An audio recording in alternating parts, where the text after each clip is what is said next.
Hello everyone and welcome back to Neptune's Child Tarot. Thank you all so much for being here and your continued love and support here on the channel. So today's pick a card reading, we are doing what is blocking you from going after what you want. Okay, so we do have 3 crystals out here for you all to choose from. For group number 1, we have a yellow Jasper. For group number 2, we have Carnelian.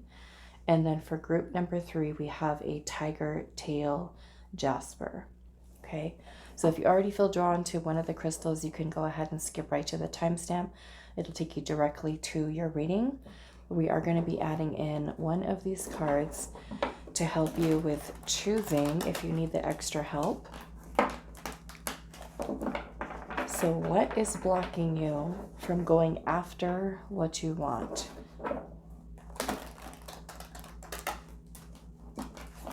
Oftentimes this is some type of unconscious block that we might have that we might not even be aware of is, maybe causing some type of lack of confidence in ourselves, or, something else maybe even a little deeper that could be going back to childhood or even from previous experiences, traumas, things of that nature that can kind of put a stop to us, being able to hold the vision for what it is that we want and take action towards that. So we'll just see where this is going.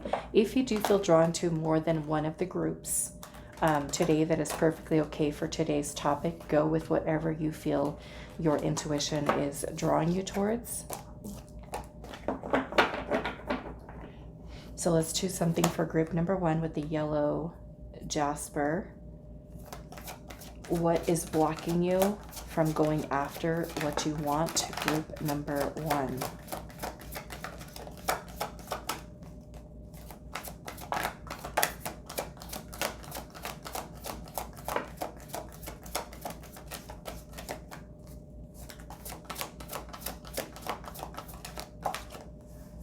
Okay, group 2 with the Carnelian. What is blocking you from going after what you want?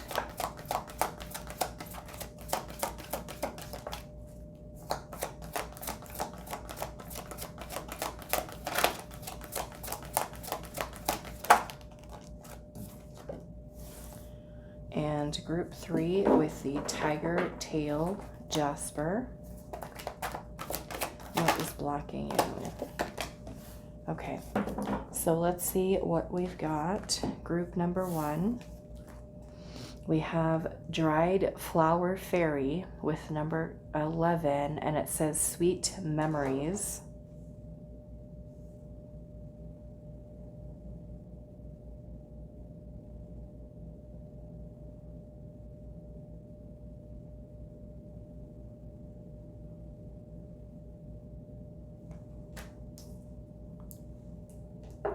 Group number 2, we have witness, number 29, and it says to know personal evidence and to speak out, and that is with the Carnelian.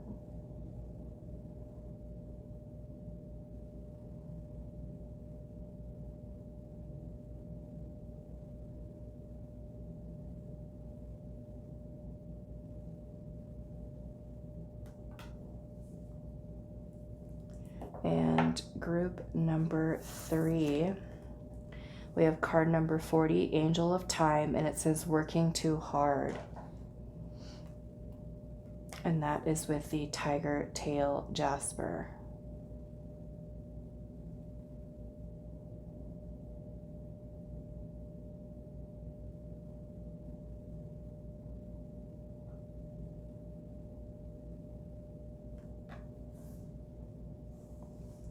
Okay, so those are the choices for today. What is blocking you from going after what you want?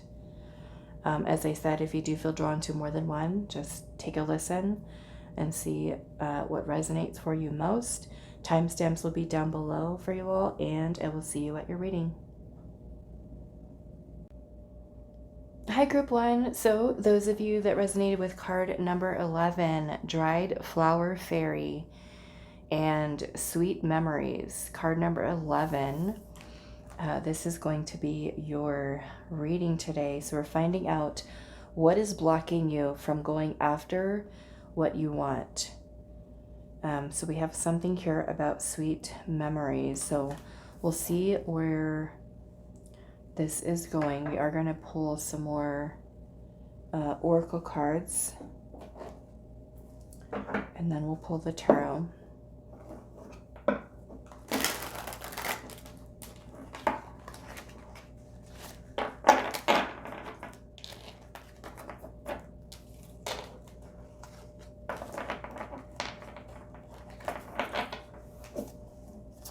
So group number one, what is blocking you from going after what you want?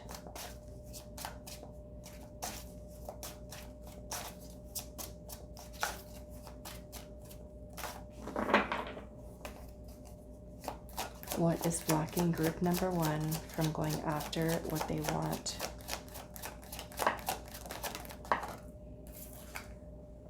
We have the study room, and it says studying you, learning to love, and getting to know each other.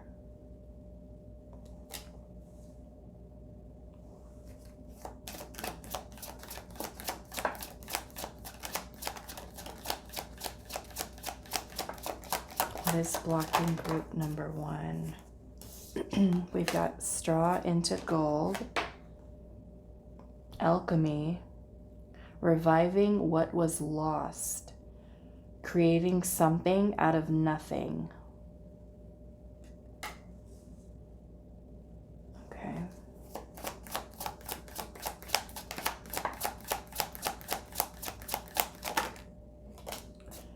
We also have two hearts, falling in love. The feeling is mutual and equal effort.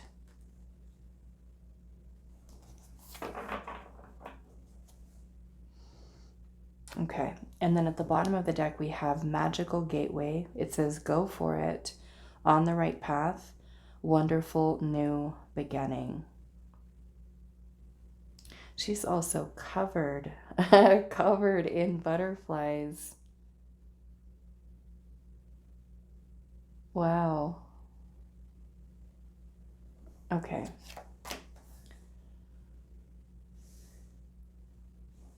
All right, so let's pull, I think I want to pull one of these, and then we're going to pull some tarot.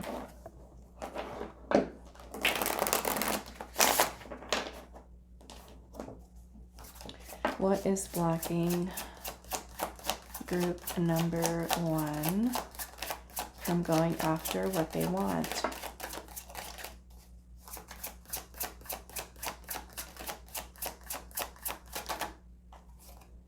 We have protection.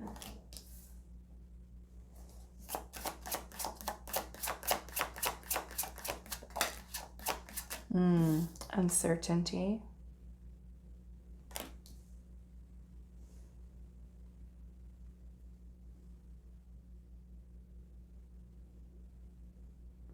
Okay, I think I'm going to stop there.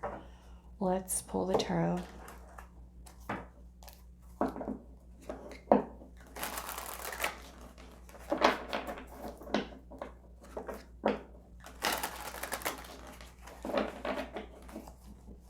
What is blocking group one from going after what they want?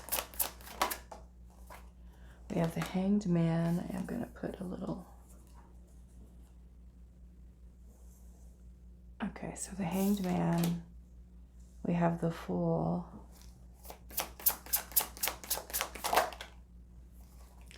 The Queen of Wands.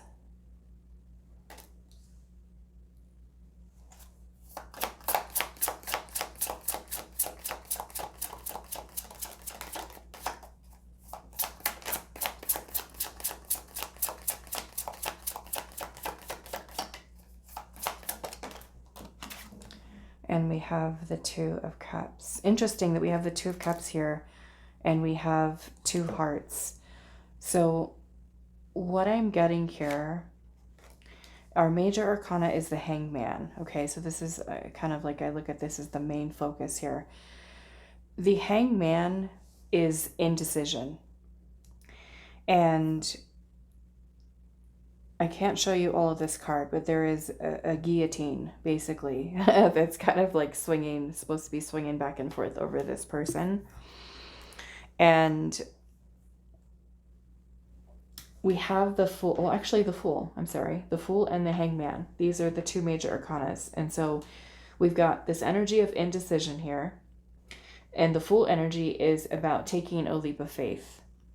And the Fool energy is being open to stepping outside of your comfort zone, being open to exploring new possibilities and your untapped, unlimited potential within oneself. The Fool energy is fearless.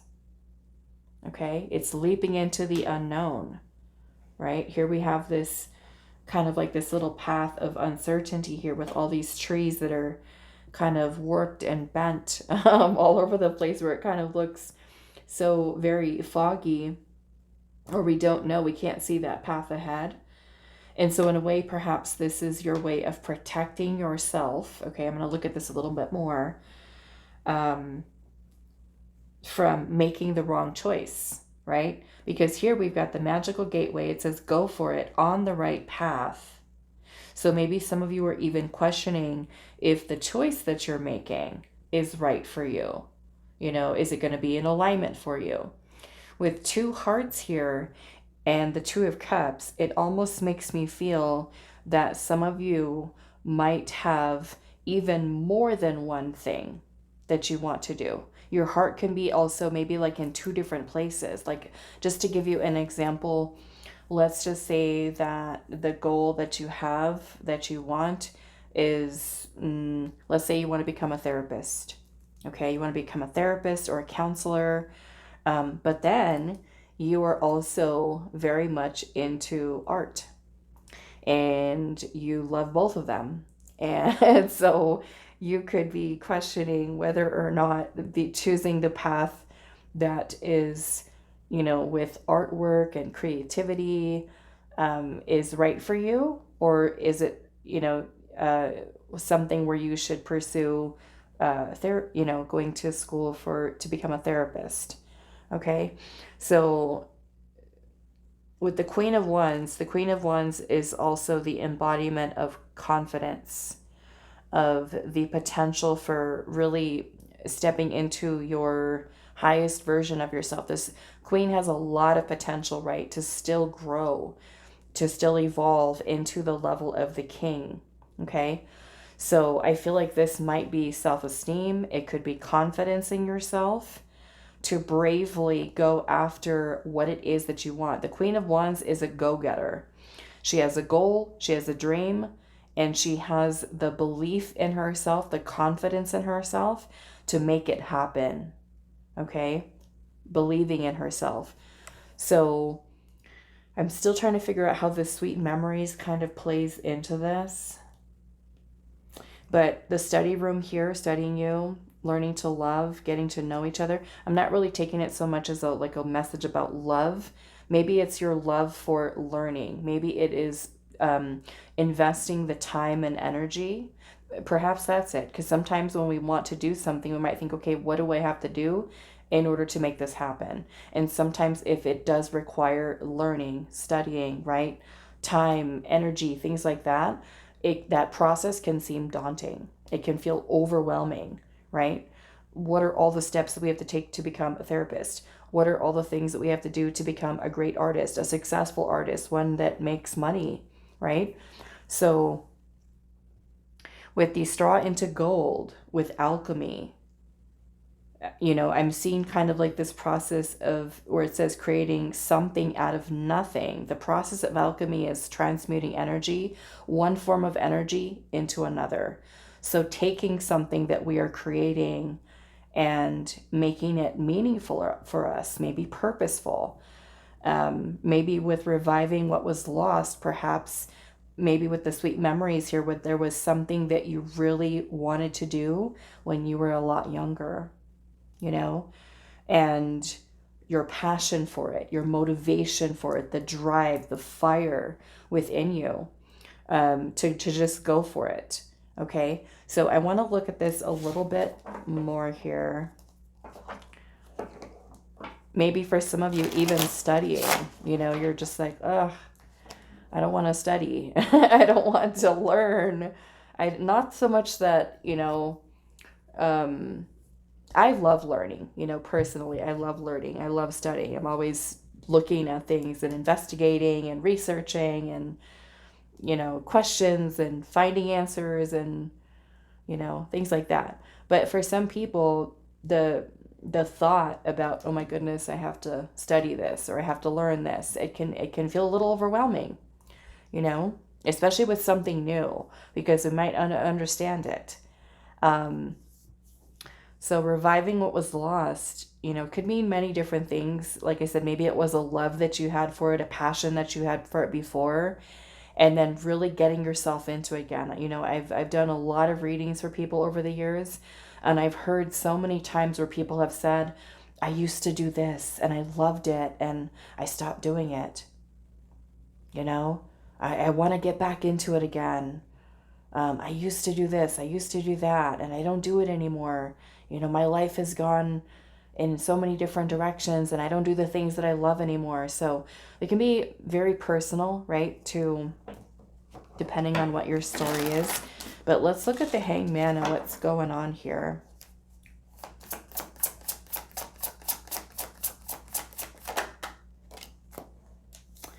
We have the Three of Wands. Okay, now the Three of Wands energy is about foresight, thinking ahead, planning ahead. And you can see the image in this card here, where this little person is standing. It looks like well, actually it's a ship. They're standing at the ship here and looking at the other ship. Let's just say that this other ship is the goal, right? It's the thing that you want. And then right in between you and the goal is this huge, and I don't even know what this is called.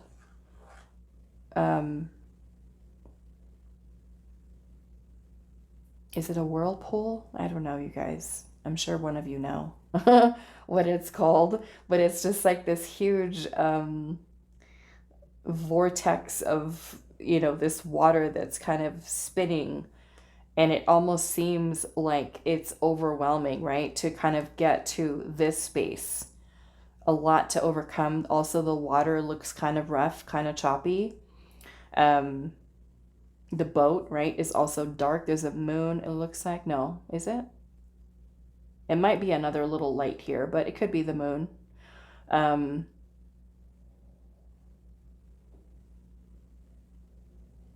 let's keep going. Let's look. Three of Wands. Three of Wands is also about taking the first step, setting the plan in motion. You know, moving out of a place of indecision or stagnancy, which the Hangman can be a stagnant energy, especially if we've been indecisive for a long time.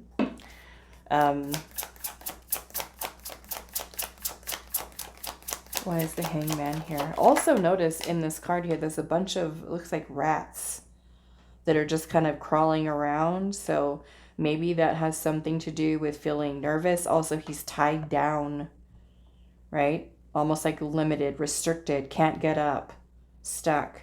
We have the Ace of Cups.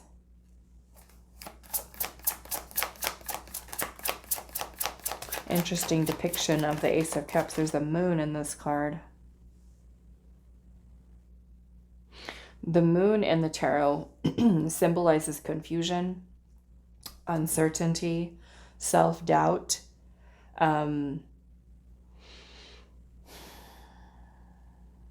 fears, insecurities. And the cup, the Ace of Cups, has to do with creativity, maybe a new passion, right? The aces represent a new beginning, an opportunity. So maybe it's, okay, my heart wants this, but I'm not sure. I'm afraid. Why is the Hangman here? There's the Three of Swords. Okay, So the Three of Swords can certainly be about emotional turmoil. It may even be that we feel a little bit disappointed, discouraged, maybe in the past, okay, when there has been something that we've really wanted.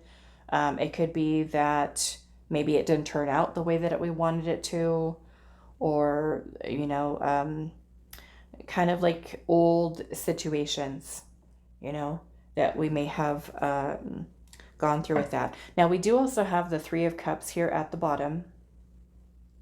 For some of you, this might be other people, okay? Other people that you might have in your life. This could be siblings. It could be other family members, even friends that you might have around you that might have differences of opinion, different belief systems, different values.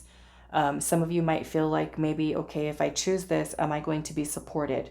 The Three of Cups can talk about friendships, groups of people, socializing, maybe even about fitting in. Here we have, looks like 3 women that are all, you know, beautifully dressed. They've got masks on. I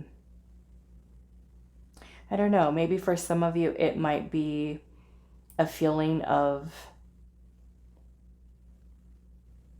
it almost kind of feels like questioning whether or not something is actually for you.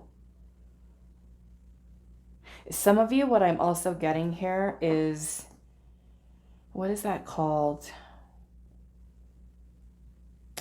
There's a term for, it's slipping my mind right now. It's kind of like when we feel like we're,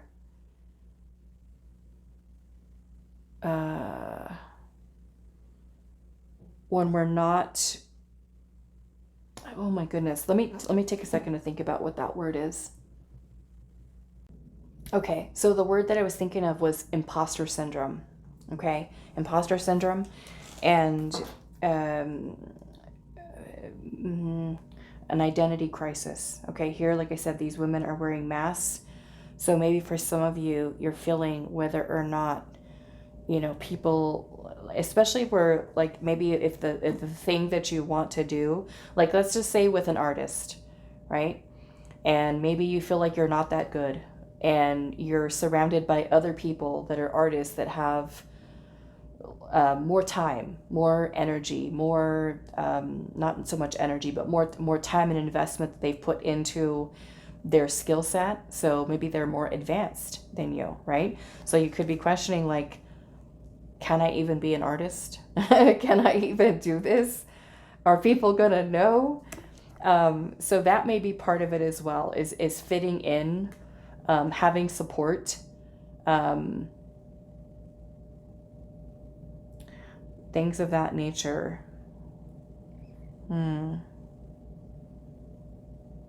Other people is basically what this is. Maybe other people's opinions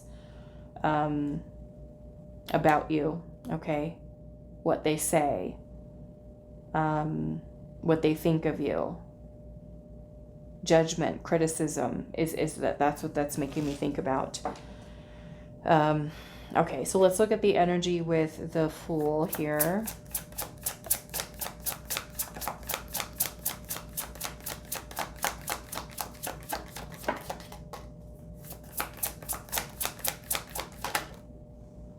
We have Temperance. Interesting. It's about alchemy. Now, Temperance, with the process of alchemy, right, transforming one form of energy into another, perhaps this is us transmuting a fear, right, an insecurity that we might have, into something more powerful, maybe into confidence, okay? Temperance is also about patience, okay? Because as you are, you know, going after or beginning something new, sometimes it takes time, right, to go after what it is that you want. So we have to remain patient with how things are created, right? So maybe when we do start something new, right, we might want it to, let's just say it's a business, when we're starting a new business, and that's what we want, right? and we want that business to be off the ground and doing well immediately, right? We want it to be at a place where we can start seeing the fruits of our labor, where we're making good money, where we feel more secure. And sometimes if we don't see that, right, happening fast enough, it might make us lose our motivation for it, lose our drive to want to do it. Okay. I feel like this is not only being patient with achieving what you want, but it's also about you being patient with yourself. Okay. Especially if you're going to be stepping outside of your comfort zone. Let's see, why is the Fool here? So we've got Sagittarius energy, and Sagittarius energy is ruled by Jupiter, right? Sagittarius is ruled by Jupiter. Jupiter is about expansion and growth and abundance and learning, right? Expanding your knowledge, perhaps, growing, right, into a better version of self. It's also about you allowing yourself to grow and expand in a way, not physically, but more so maybe mentally, emotionally,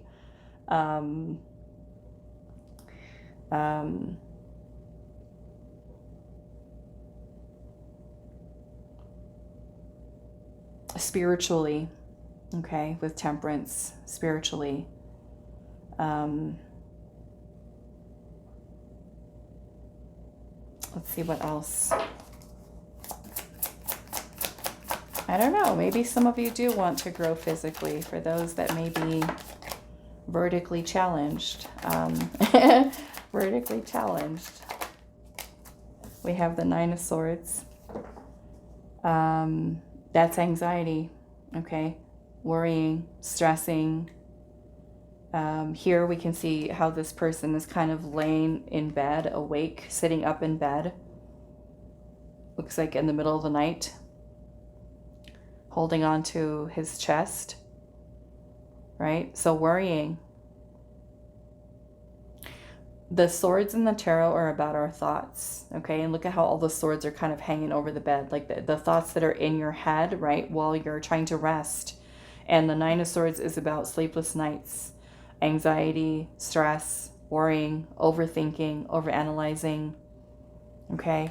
The fear, right, and remember how I was saying earlier, the Fool is fearless, right? So we've got these thoughts kind of hanging over our head of worrying, perhaps about the time that it's going to take, how long it's going to take to work towards the goal, how long it's going to take to happen. Let's see. The Eight of Wands. And all these birds are kind of taking flight out the window. It looks like the glass is broken here too.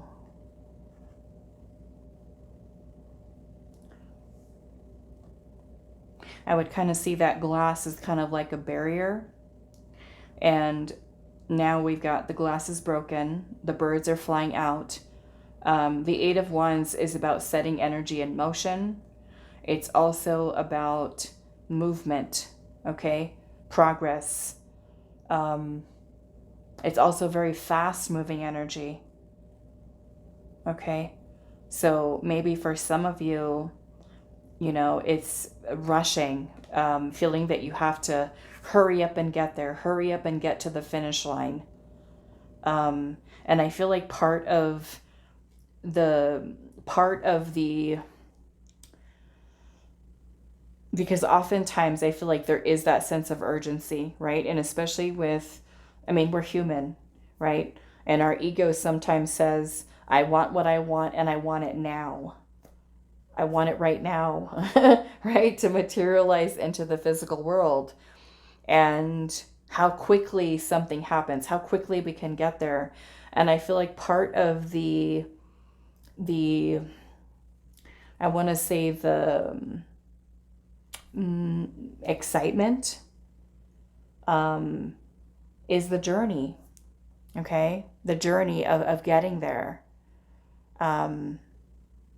The work, right, that we put in, because it makes the results and the attainment of what we want that much more rewarding and beautiful when we finally get there, right? If something's just kind of like handed to you, right?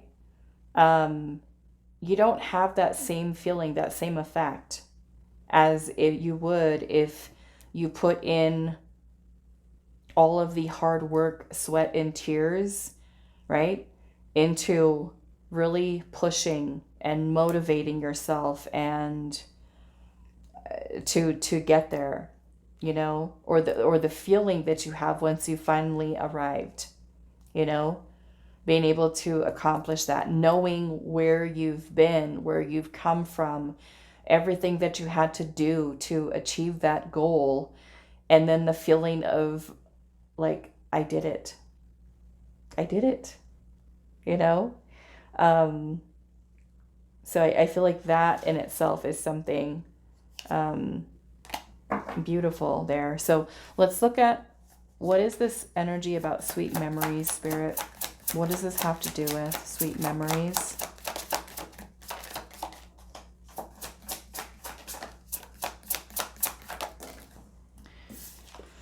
Okay, so we have the Sun. We have the Magician. And we do also have the Five of Swords, but I do need to cover up, I would say, the good majority of this Five of Swords card. It might be too much for YouTube. But the Five of Swords energy is about a lot of self-sabotaging thoughts. It kind of makes me feel like there's someone here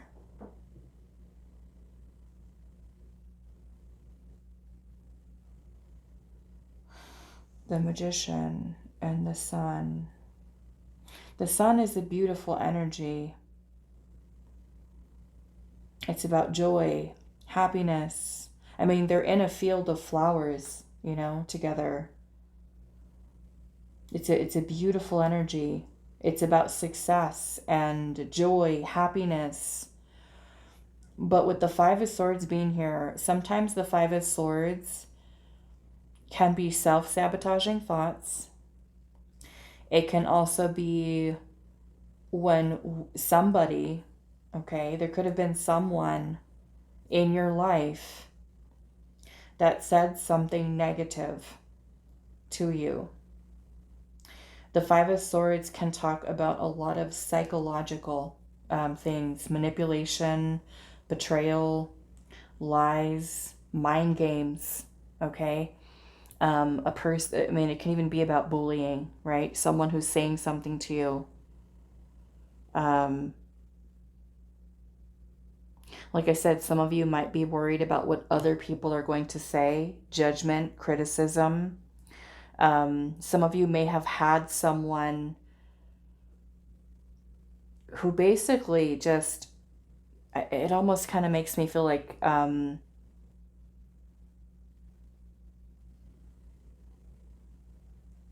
kind of like if you had like this vision of something, maybe in your youth, you know, maybe even during like your childhood, because the Magician is about an idea, okay? Something that hasn't been brought into physical form yet. It's the potential of something. It's the first inception of a thought, an idea that we have. We've not brought it into physical form. The Magician is about willpower and focused intention. Now, it kind of makes me feel that maybe some of you, okay, could have told someone about an idea that you had. You know, sometimes even during your upbringing, you could tell a parent, right? This is what I want to do. And sometimes, right, parents, for those of you that grew up in, you know, pretty healthy home life, may not have had that experience with parents that kind of don't support you. But the energy that I'm kind of picking up on here with that Five of Swords, it can be a lot of being talked down to, a lot of being belittled. The Five of Swords can even talk about fights, arguments, negativity. Some of you may have even grew up in an environment that was very toxic, okay? Things that were sad, a lot of defensiveness and confrontation, like I said, mind games, manipulation. The Magician can also be an energy of manipulation as well. Some of you could have been maybe dealing with a Gemini. We've got Virgo energy, also Leo. This could have been something that was said to you that took your confidence away. Okay, which is interesting because we've got the Queen of Wands here, which she's the queen of confidence.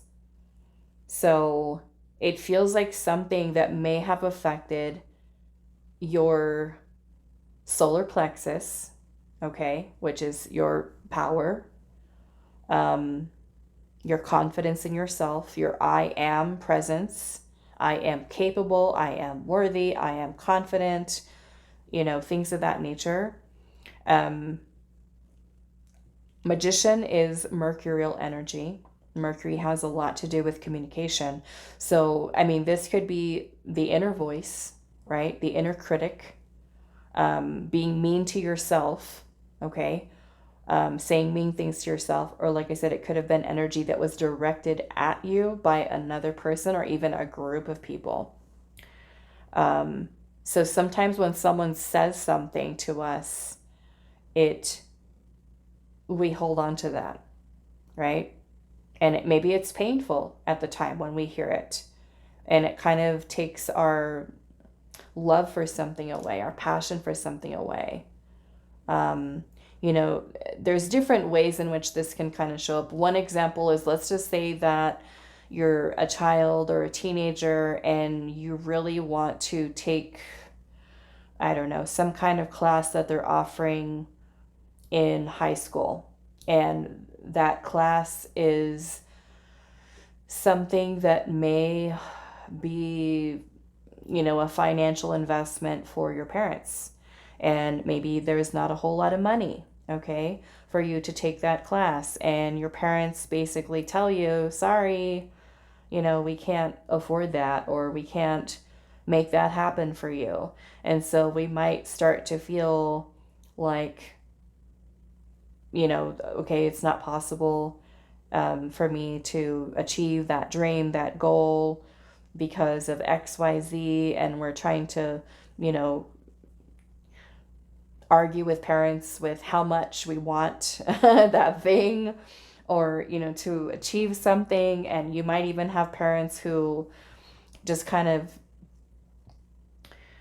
rain on your parade, who just say, you're not good enough, you're not this, you're not that, you can't do that, or you're just a dreamer, and, you can't do it. I've heard a variation of that during my own childhood, with a parent who, when I would talk about my own dreams or the things that I wanted to achieve, that parent told me I was just a dreamer. And it's kind of like the little things like that, even as simple as that, right, can kind of weigh on you as a child, as a teenager, to make you feel less than about yourself. So the parent is basically saying to you, you can't do anything. You can't make that happen, right? So a lot of these things, right, were, like I was talking about in the intro, are unconscious, right? Where we're starting to worry about what other people think. What does this person think of it? What does that person think of it? Something that's painful to hear, where you right in that moment, in a quick second that someone has chosen to say something, and oftentimes when people say that, whether it's a family member, a friend, a classmate, it's because people are projecting insecurities, their own insecurities, their own, you know, inability to work towards their own dreams, their own goals, their own disbelief in self and their limiting beliefs that they then project onto you. You know, if I can't do it, you can't do it either.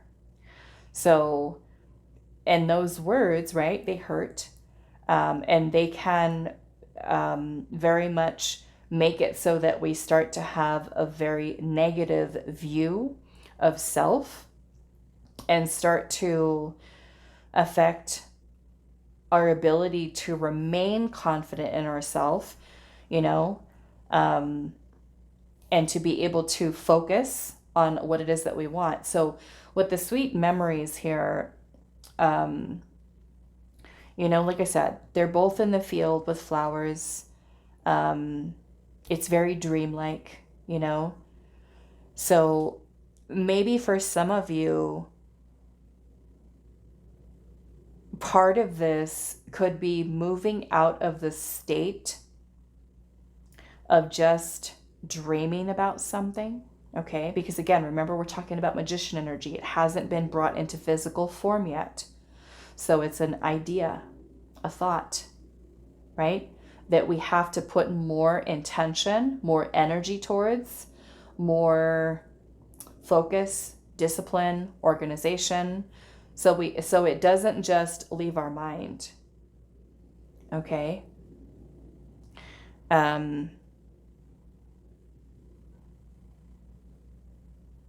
So yeah, maybe some of you, this could be like, okay, I've got plenty of ideas. Lots of ideas. That's where it stops. Right? Maybe it is lacking willpower, focused intention. The sun is also about being optimistic, positive, feeding that dream with powerful energy, okay? I kind of feel like here,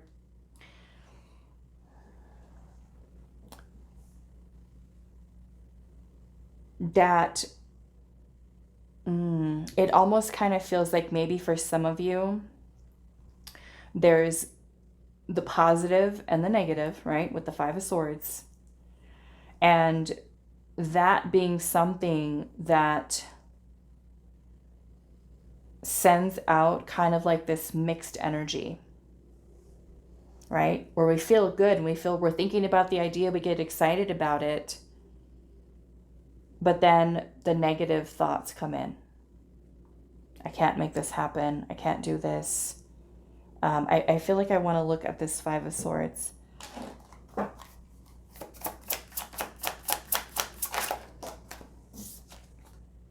The Hierophant. Okay, so here we've got a mummy. Interesting. The Hierophant can symbolize our belief systems.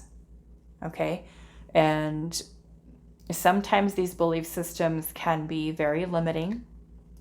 The Hierophant symbolizes tradition and doing things in a way that with certain beliefs that have been passed down from your family line. It's also having to do with societal expectations, culture, religion, basically the belief systems that have been passed down by your parents, by their parents, and so forth. Okay? But with the mummy being here, right, he's all tied up. So I'm kind of seeing this as limitations with the belief systems.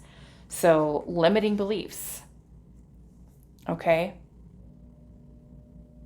For some of you, this might be, like I said, tied into culture or religion, where you know, if you have a certain religion and within that religious tradition, society expects you to present a certain way, have a certain job role, especially with the Hierophant energy. It's traditional, right? Conventional ones, societal norms, where we have to fit inside of a box. You can't be different. You're not allowed to be different. Right? Sometimes I've seen this happen with certain cultures where they tell children, you need to have this job. You need to have this career, where the family ends up choosing the career for their child. And even though the child might not want to do it, they're doing it to please the family, you know? With the cultures that I grew up with in my own childhood, there was a specific culture that they told their children that they all needed to be nurses. They needed to be a nurse. They needed to be a nurse. And nurse or a doctor. Those are your choices.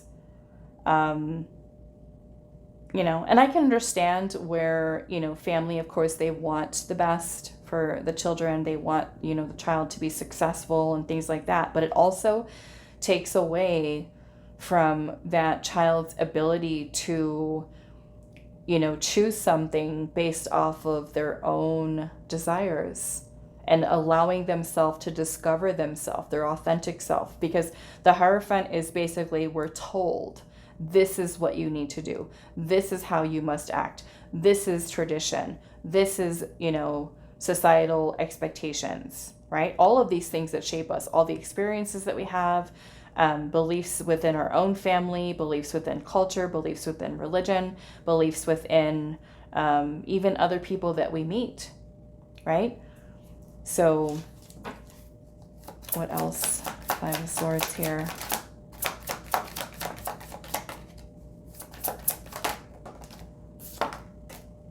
Strength. Yeah. And we have the Page of Swords. Okay, so with the Strength card being here, again, more Leo, solar plexus energy, confidence, okay? This is our ability to overcome our fears. It's about being brave, being courageous, okay? So I want to say, to kind of sum this all up, because again, we're asking what is blocking you. I feel like a lot of this has to do with your confidence in yourself, your self-esteem, okay? Your willingness to step outside of your comfort zone, step outside of tradition, step outside of the box and do things that you want, okay? Being brave enough, courageous enough to go after what you want. The Page of Swords is also about ideas, studying, learning, okay? Researching. So we learn something new. And sometimes it's scary, right? When we're going to be going after something, we have to say, okay, how do I do this? Where do I start? Right? And I often, especially with people when I'm doing their private readings for them, like when we're trying to figure out life purpose, or we're trying to figure out destined career path, things like that. You know, I always tell clients, make a list. Okay? Make a list. If there's something that you want to do, and let's just say we want to open a business. What do we need to do? Write it down, right? Let's just say we need to get licensing in order. We need to, you know, work with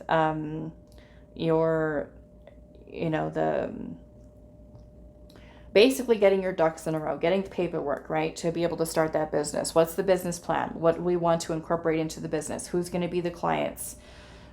What is our focus within that business, right? Write all those things down so that you at least have, because it's one thing to have all these ideas in our head, right?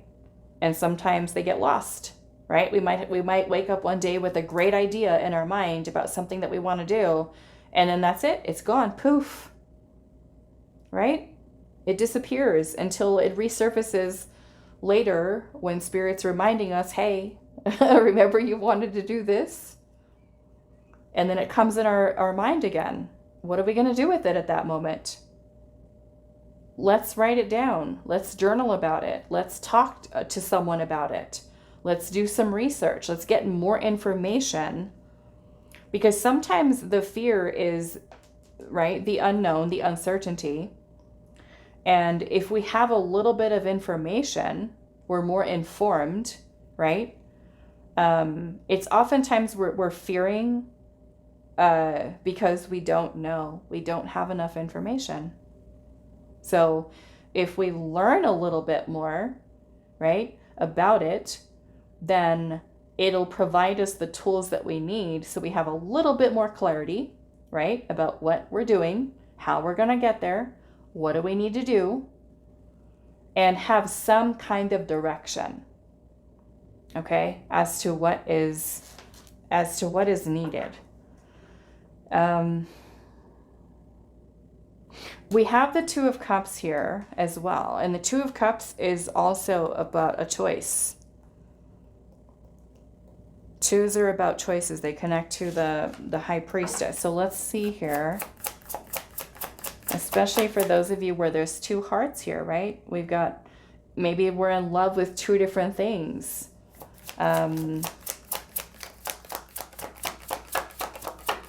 is the Two of Cups here?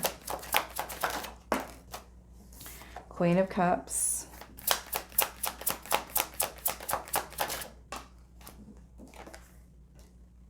Look at that. King of Wands. Both of them are here. King and Queen of Wands.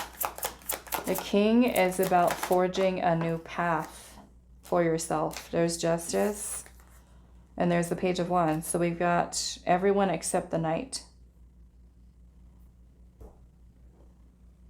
The Page of Wands is about exploring, adventure, excitement. It's very similar to the Fool energy. Creativity, okay? Pursuing a creative idea. The Queen of Cups has to do with feelings, emotions, also intuition. So with go for it, on the right path, a wonderful new beginning, I feel like this is also about you trusting yourself, your heart, your intuition, right? If it's something that you're passionate about, it's something that your heart desires, go for it. With Justice being here, Justice is about also about making choices. It's about weighing your options, making the right choice for yourself, okay? Some of you where there might be certain legal documentation, like I said, using the example of like opening a business, right? You want to get some guidance, perhaps, from someone that could kind of steer you in the right direction or help you to even get the information that you need. Justice is about also weighing things out between the logic, you know, and the heart, the intuition. Justice is also about, what did I want to say? Balance, okay, is another thing. Justice is about balance. It's about making the right choice to serve your highest good, okay? So I feel like if it's something that you really desire, the King of Wands being here also has to do, like I said, with forging your own path. Look at how he's blazing a trail, okay?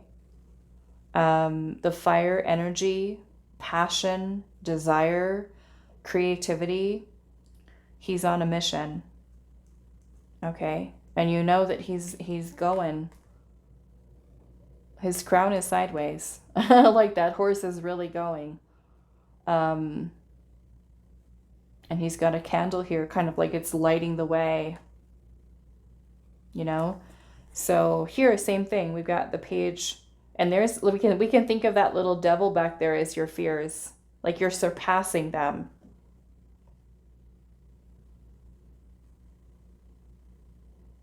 You know, I'm human, just like the rest of you. And I've had things too with that were very scary to do, of course, like anyone else.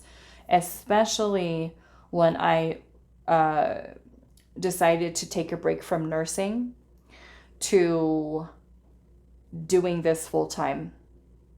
I felt sick to my stomach and shaky, sweaty, just like I was sick, because it was a huge, huge risk.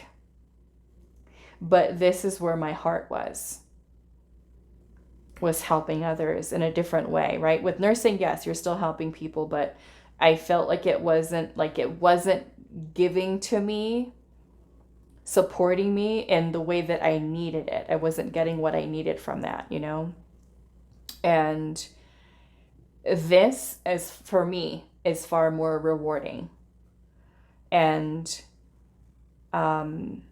because not only, you know, am I helping people here, but it helps me too, right? There's a lot of things sometimes that I see when I'm doing someone else's reading, or even doing these picker cards for you guys, that just kind of open my eyes to certain things that I'm channeling from spirit for the collective, where I'm just like, wow, I think about it after. And it's something that kind of opens my eyes to new things and new ways of looking at things too, right?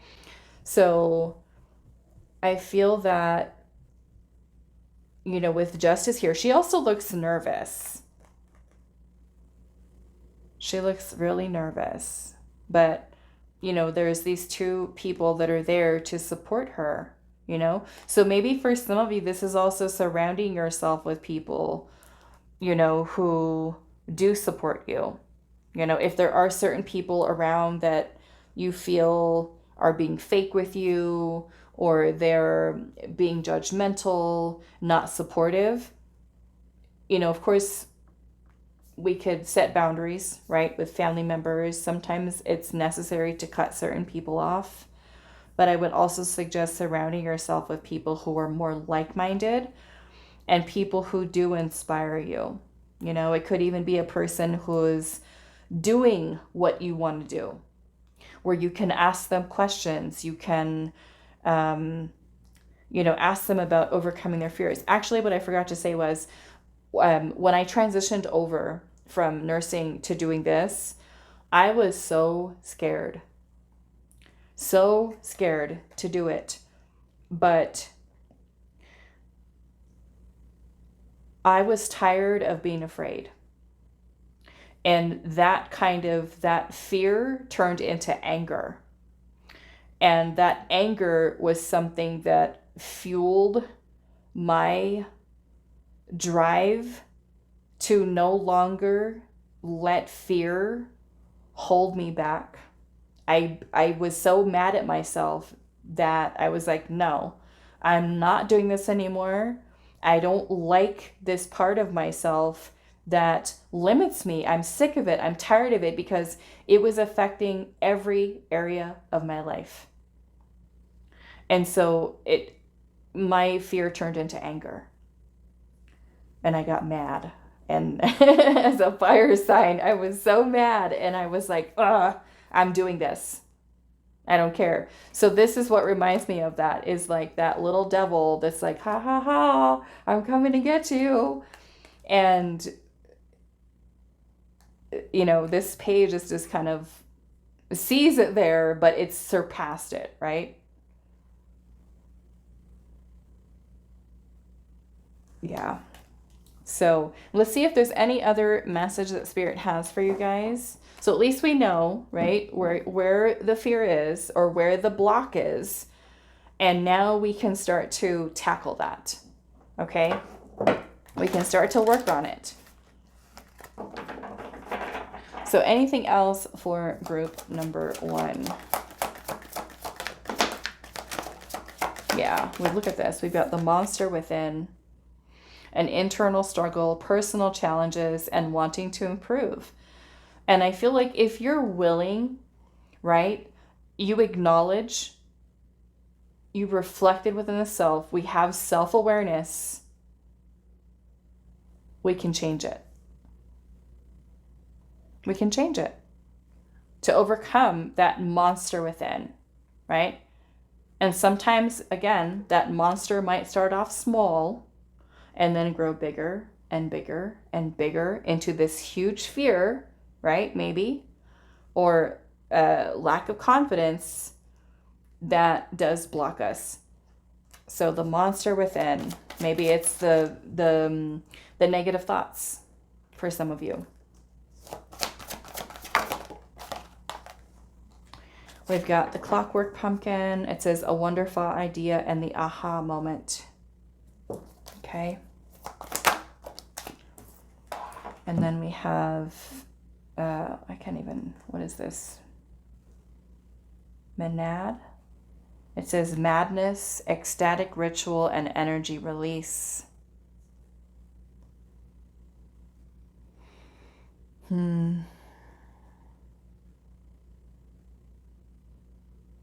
Yeah, I'm really just kind of getting this as this power to create, this fire. I'm seeing the grumpy red fairy at the bottom. And it says, be your true self. You know, and this is number 8, which is the strength card. Be your true self. You know, for some of you, it's worried about being accepted, about being liked, about fitting in. What are other people going to think about it, you know? And I know sometimes with certain religions and cultures, you know, that can be a little bit challenging because of the society that, you know, one might live in, where you feel like you have to hide certain parts of yourself. You can't do certain things. You have to present a certain way in front of a parent or in front of certain friends. And I feel like in a way with having to do that, you lose yourself, you know? And so maybe for some of you, this is rediscovering, you know, becoming your authentic self, growing confident enough even to tell other people, this is who I am, this is what I want, this is what I desire. And if people cannot support you, then maybe sometimes they don't need to be there. Okay. All right. So I'm going to leave this here for you all. I do hope this reading was helpful, and I will see you guys in the next one. Hi, group 2. So those of you that resonated with the witness card, it says to know personal evidence, to speak out. Okay. So we're asking Spirit today, what is blocking you from going after what you want? I do feel like this has to do with the throat chakra. But we'll see a little bit more. We're going to pull some more oracle cards, and then we'll pull the tarot.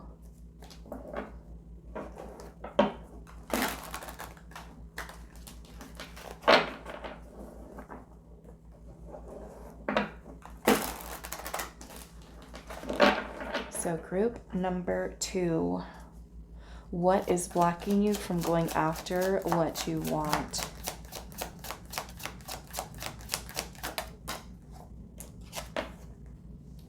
We have secret admirer, unaware of admirer's feelings, fear of rejection, someone secretly watching you.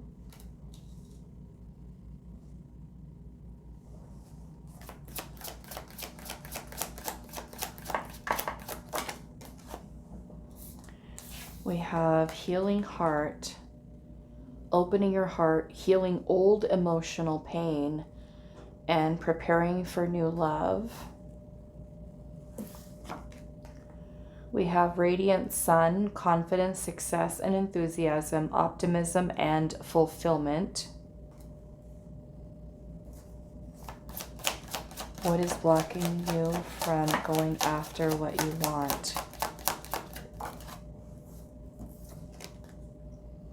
We have the cosmos, soul gifts, divine plan, aligned with the universe. Okay.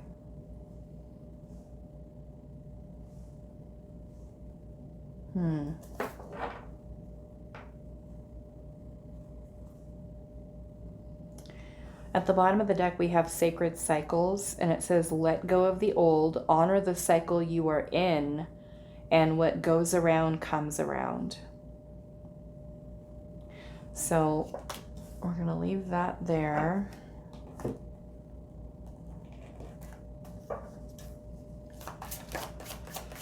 What is blocking group 2 from going after what they want? Balance.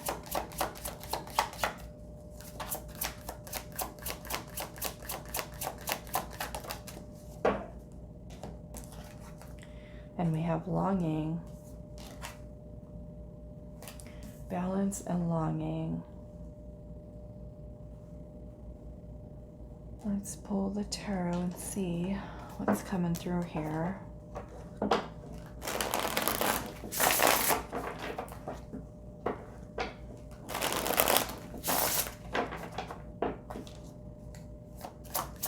What is blocking group 2 from going after what they want?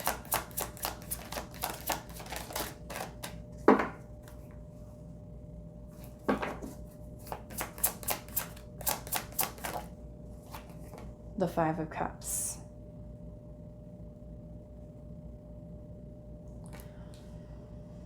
Okay.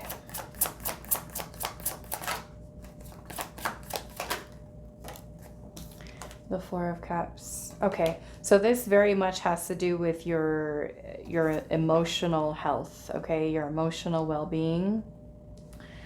Of course, you know, this is a general reading. All of you are going to have very different things that you want, okay?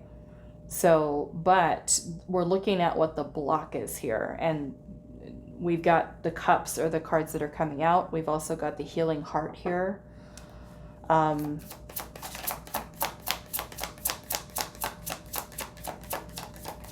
Grieving something, the loss of something. Maybe it's longing for something, missing something.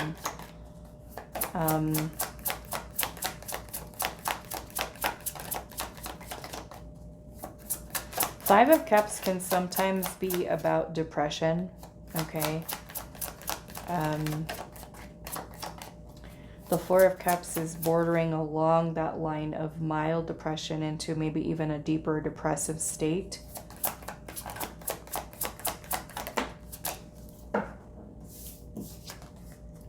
Yeah, there's all cups here. Okay.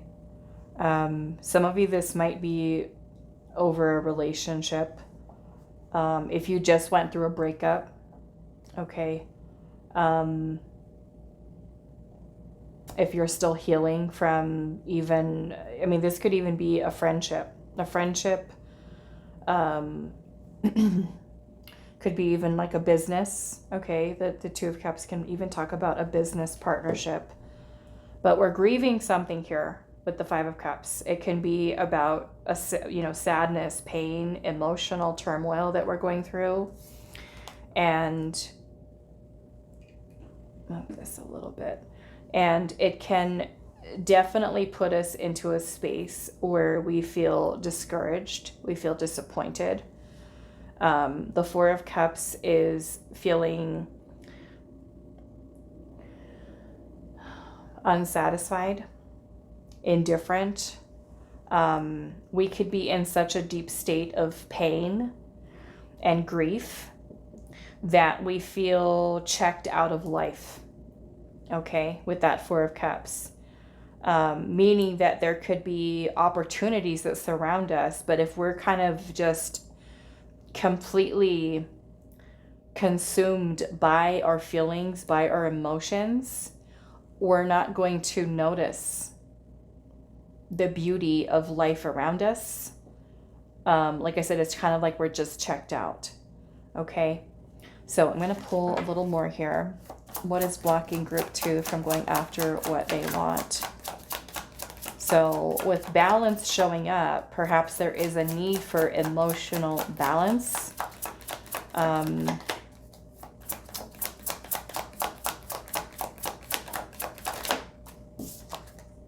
we've got the 6 of Wands.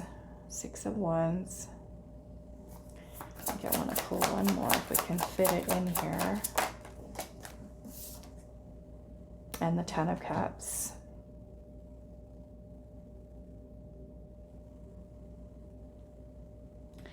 Yeah. The Ten of Cups is about complete emotional fulfillment. Okay? And oftentimes when the Ten of Cups shows up, from what I'm looking at here, it's like we don't have it. Okay? We don't have it. And perhaps there was something that we thought maybe was going to be that Ten of Cups for us. Some of you, like I said, it could be tied into a specific partner, person, relationship. Some of you may literally have been dealing with a person who has rejected you, a person who has, or maybe even a person who was emotionally unavailable, a person who you may have felt a very deep emotional connection to. The Six of Wands can be about recognition, appreciation, validation. It could have been a person who you broke up with, who, you know, you're kind of grieving the loss of that relationship and thought that maybe that person was the person, you're the person you were meant to be with, your soulmate.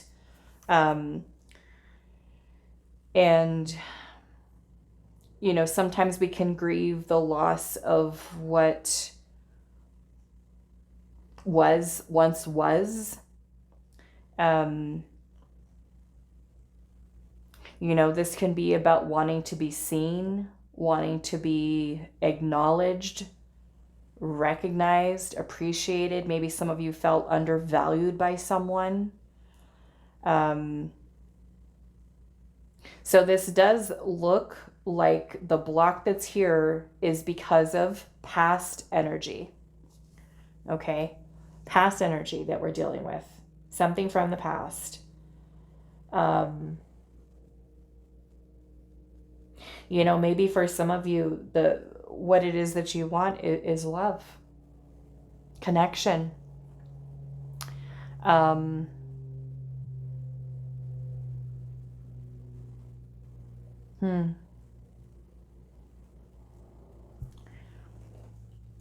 Let's see. Let's start clarifying this a little bit. Sacred cycles, let go of the old, honor the cycle that you're in. You know, when we're going through deep emotional pain, it's very difficult, you know, because with all of the cups that are here,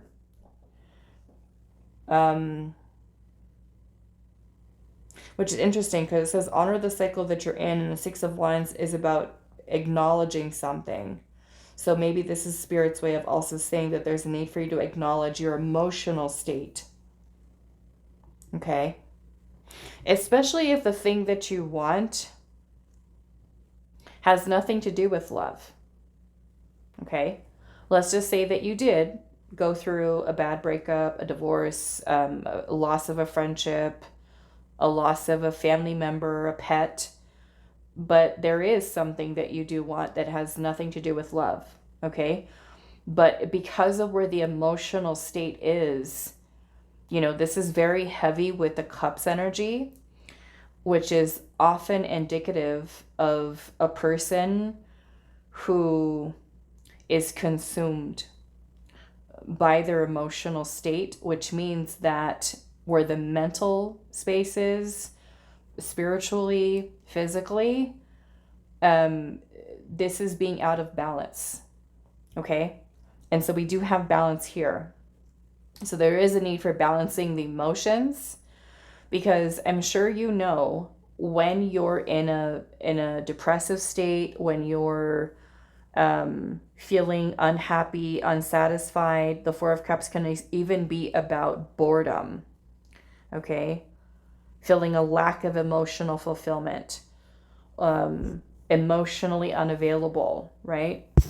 That when we're feeling like that, we can't really function. We're not at our best self right now, right? We can't think straight. We might, if we're going through family issues, relationship issues, friendship issues, things that have to do with personal relationships that involve our feelings and our emotions, it starts to overlap into other areas of our life, right? We might have A lot of episodes of our emotions being very unstable, even when we're at work. We might be quietly crying at our desk. We might be, when someone's trying to talk to us, we might be just not there, not present. It can be hard to study, hard to focus, hard to plan anything. Can't think straight, can't sleep. We're probably not eating well. So let's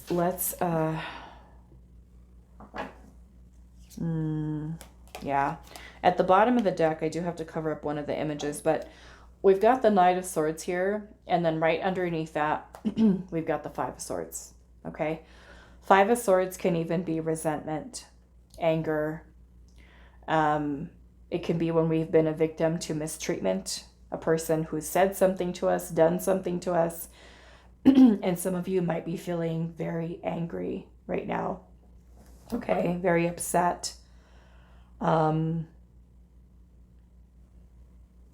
So let's see what this witness energy is here about.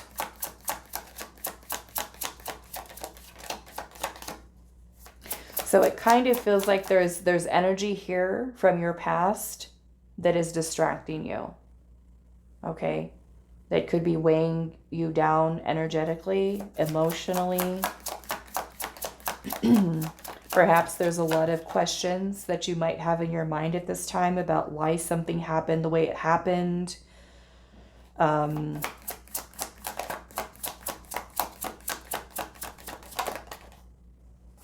Eight of Swords. Okay. The Eight of Swords is self-imposed. It is when we are stuck in our head ruminating on something. A lot of obsessive thinking about something, okay? Something that someone said, something that someone did. It's a lot of mental trap, imprisonment.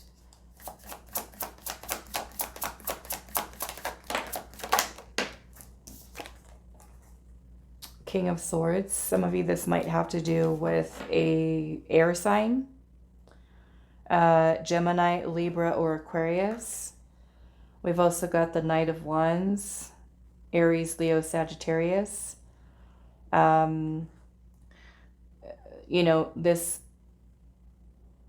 We've got a very angry ape here. Okay. So, like I said, it kind of feels like with the witness here and the to speak out, like I was saying, it feels like it's very connected to the throat chakra. There's a need for you to voice something. Now, whether it is talking to the person, okay, about how you feel, here we can see this person looks like they're talking to a therapist. But this feels like anger here, right? Anger. For some of you with the King of Swords energy, it could be wanting truth. It could be wanting clarity. Right? Because we've got to know and personal evidence. Like I said, you might have like a lot of questions about something. Like, why did this person do this? Why did this person say this? Why did I have to go through this? So the King of Swords is a representation of mental clarity, about logic, about power, about authority. And so I feel like with the block that's here that has to do with your feelings and your emotions over some type of connection here, that there's a lot on your mind, a lot you could be holding in emotionally, and there is a need of finding a way of expressing this in a healthy way, okay? Perhaps that is talking to someone. If, because it's not always possible. If there's been someone in our life that has said something, done something, treated us a certain way, where we feel hurt, neglected, rejected, dealing with something very painful. Oftentimes we don't, right? That person might just cut us off and we feel like we're not going to be able to speak our truth. Now, what you can do, for those of you that are open to it, and if you're in that situation where, no matter how far into the past this is, it could be something that still weighs on you emotionally from your childhood. It could be something that you're going through right now, or even something that is from your recent past. What you can do, you can write, okay? The action of writing a letter out to say what you need to say so that you're able to give a voice to your feelings.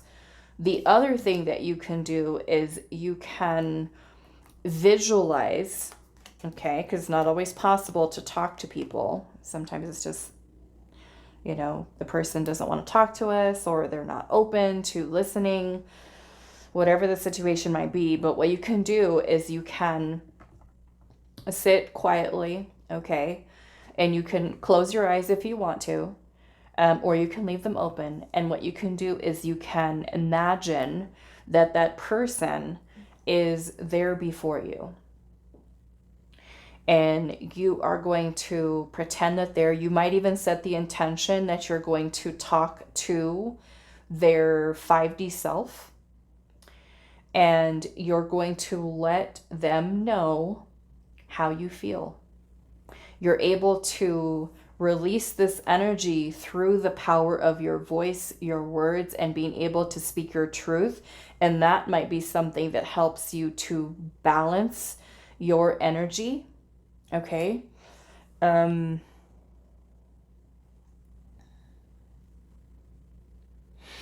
Once you find this balance, okay, and that can be something that does really help you to shift your energy.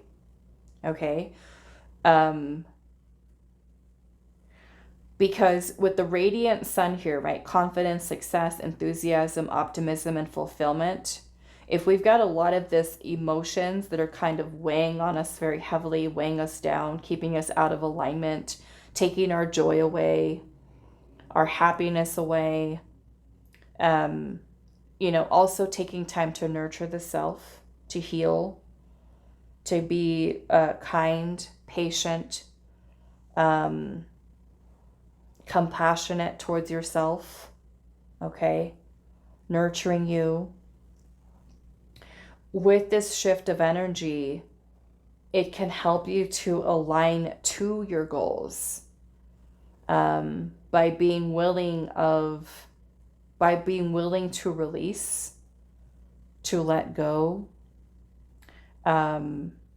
Sometimes even talking through things can be something that helps to provide closure. Journaling, like I said, could be very helpful. With the fear of rejection being here, let's just say that what you want is love, okay? But we've gone through heartbreak in the past. And so this means opening up our heart again, to let ourselves be loved. That might be letting our guard down, being vulnerable again. Focus on shifting our energy towards joy, towards happiness. And of course, if you are struggling with depression, you can't just snap yourself out of it, okay? Depression doesn't always mean just sitting around, can't get out of bed and crying. Depression is when the nervous system has kind of been overloaded and kind of shuts down, being in a depressed state, okay? Like I said, it doesn't always mean that we're sad, right? Because there's many people, right, that you can see in life that may be dealing with depression. And you're like, wow, that person doesn't even look sad. They don't need to be. They don't need to present that way. It's more or less where we kind of get stuck in that state, you know, where we're not able to function at our, you know, in the way that we're meant to. So getting ourselves out of that state and bringing the body back online may require, for some of you, therapy, counseling, talking to someone, talking to a doctor, to help you through that, or to even work with someone to help you move through that energy, to work towards releasing it, speaking about it, which can certainly help us to, you know, kind of lift the fog, so to say. Okay, so I want to, what do I want to do? Let's look at this rejection here, this Four of Cups, Spirit.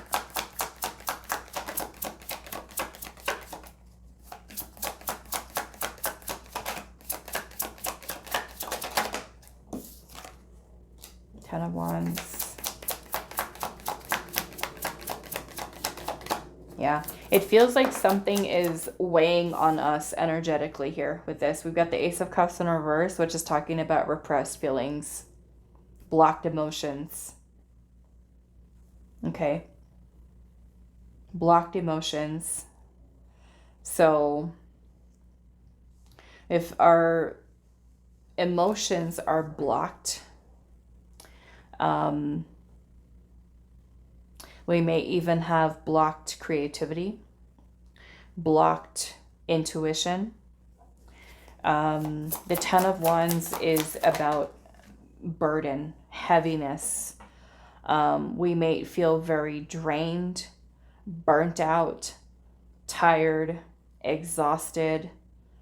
Some of you might even be at a job that you're bored of, where it feels like it's no longer in alignment with you, right? I've been at jobs like that before, that I felt like every day that I was there, I felt like my soul was dying on the inside, because I was sitting in a cubicle, you know, and this was back before nursing days, when I was working in finance.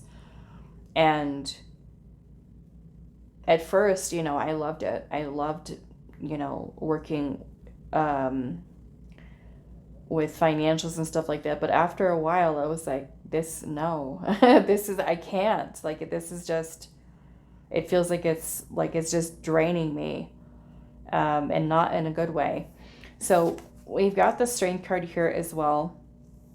Strength is about inner strength, courage, confidence, power. It's also about compassion, gentleness, kindness, you know, so these could be the ways in which you treat yourself.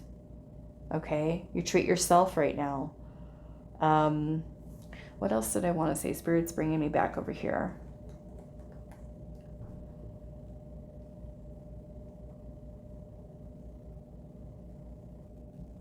Some of you might feel worried about, you know, if you take action towards a certain thing, a certain dream or goal that you have, some of you might be worried about what another person is going to say. Okay.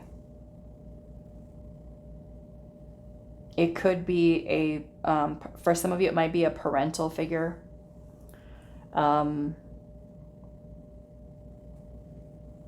It might kind of be like a person who is kind of hard to please, or a person who has a very rigid mindset.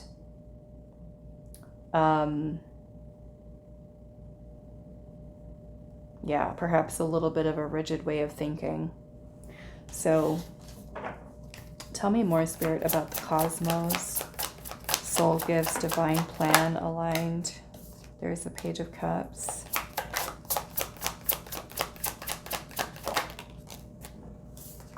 King of Pentacles. Seven of Swords. And there's the Tower. Yeah, so some of you, this might even be tied into insecurities.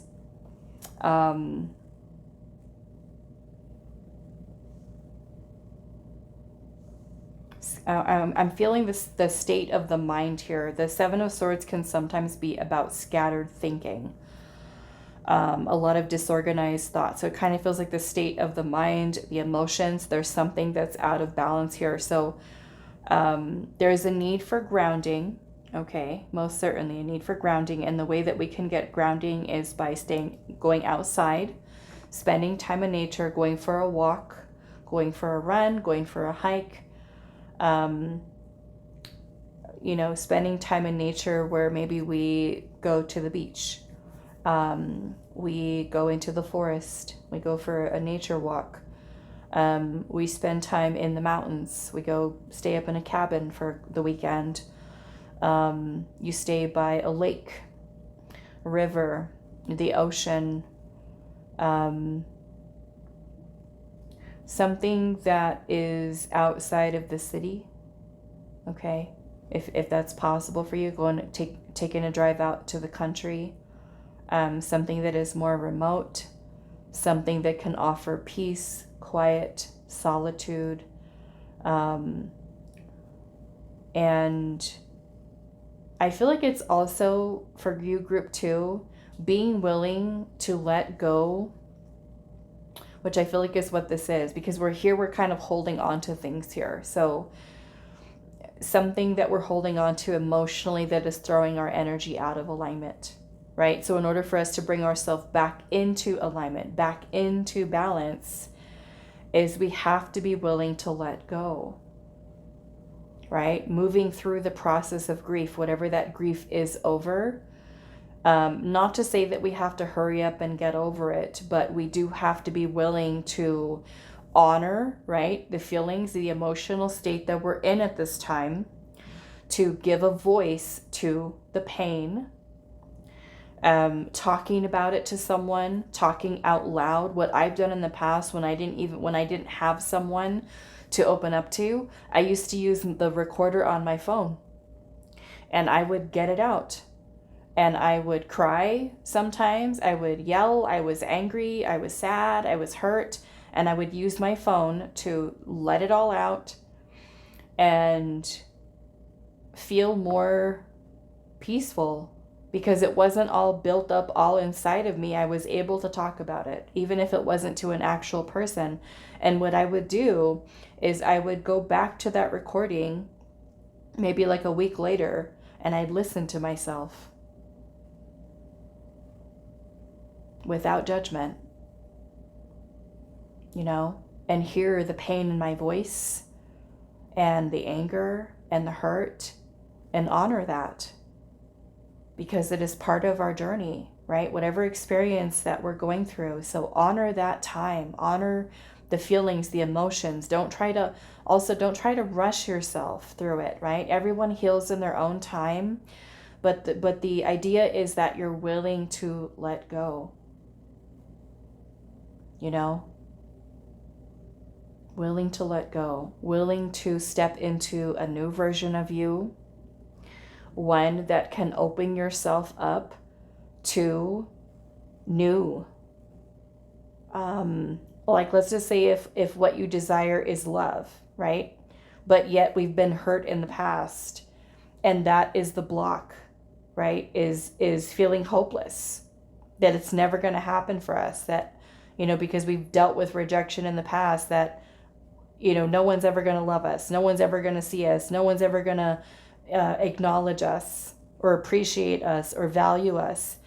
If we keep on, right, with that thinking, those limiting beliefs, that creates the barrier to what it is that we want. So we want to align our energy, our emotional state, our mental state, our thoughts to what the desire is, right?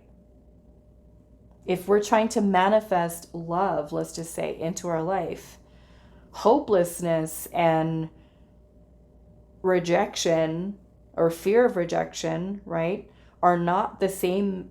They're not in the same frequency of energy, right? So we've got to align the beliefs, the thoughts, the ideas, and the emotions to what we desire.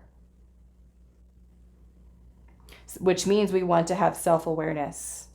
We want to be mindful of where our frame of mind is at and what our emotional state of being is, right? If we go out to go on a new date and the whole time we're thinking negative, like this is hopeless, forget this person's not going to like me, they're just going to reject me, they're just going to leave me, they're just going to abandon me, what kind of energy are we putting out?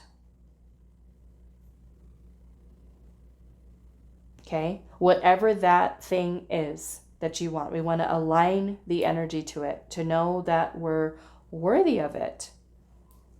Okay, if we've got certain insecurities that we need to work towards, it's nurturing that part of ourself. It's taking time to really understand ourself, to understand and explore the depths of our feelings and our mind and our thoughts. And this is where, journaling can be very helpful, to kind of put things on paper, to see them, or even talking to someone out loud can sometimes help. And that's what helps me most of the time, is when I feel confused or stuck or sad and I'm talking to someone, it is actually me hearing myself, where I come to that moment of clarity by myself, instead of holding it all in, where I can actually talk to someone and, just having someone there.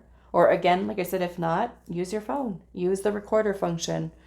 If you're, open to that, or having a friend, a family member, somebody that you trust, somebody that loves you, someone that can provide feedback to you to help you to sort through some of the things that you're feeling. Okay. All right. So let's get some ending messages here for you, group 2. Any closing messages? Yeah, we've got the Angel of Alchemy with Miracle, number 21. Number 21 is the World card. And alchemy is the process of transmuting energy from one form of energy into another. Okay, so we can, right, transmute this grief into power, pain into power, pain into confidence, into clarity. It is possible. Healing is possible, is basically what Spirit is implying here. It is possible to heal. Okay. We have card number 1, Ghost of the Pumpkin Patch, and it says, count your blessings. Okay. That is the energy of new beginnings, new start. We have faith here, trust, unwavering confidence, number 36, which reduces to a 9. Okay. Number 3 is the Empress energy. Number 6 is the Lover's card. So this could be really balancing your feelings, your emotions, your heart, having faith that healing is possible, having faith that you can realize your potential, your dreams, your goals, whatever this is that you do want.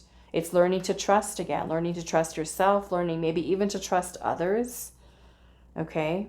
Restoring your faith in your ability to be able to manifest into your life what it is that you want. I want to see about, what is this about count your blessings, Spirit? The Chariot. Yeah. So the Chariot is about willpower. It's about being able to move forward. We have the 8 of Cups here and also the Hangman. I've got to cover this one up. Oops. The Hangman is about a change of perspective. It's also about being in a state of surrender and letting go. Okay?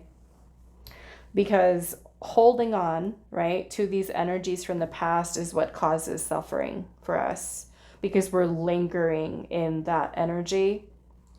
Okay, like I said, it's a little different for those of you that that are actually dealing with depression. Like I said, you can't just snap your fingers and get out of it. But for those of you that are dealing with,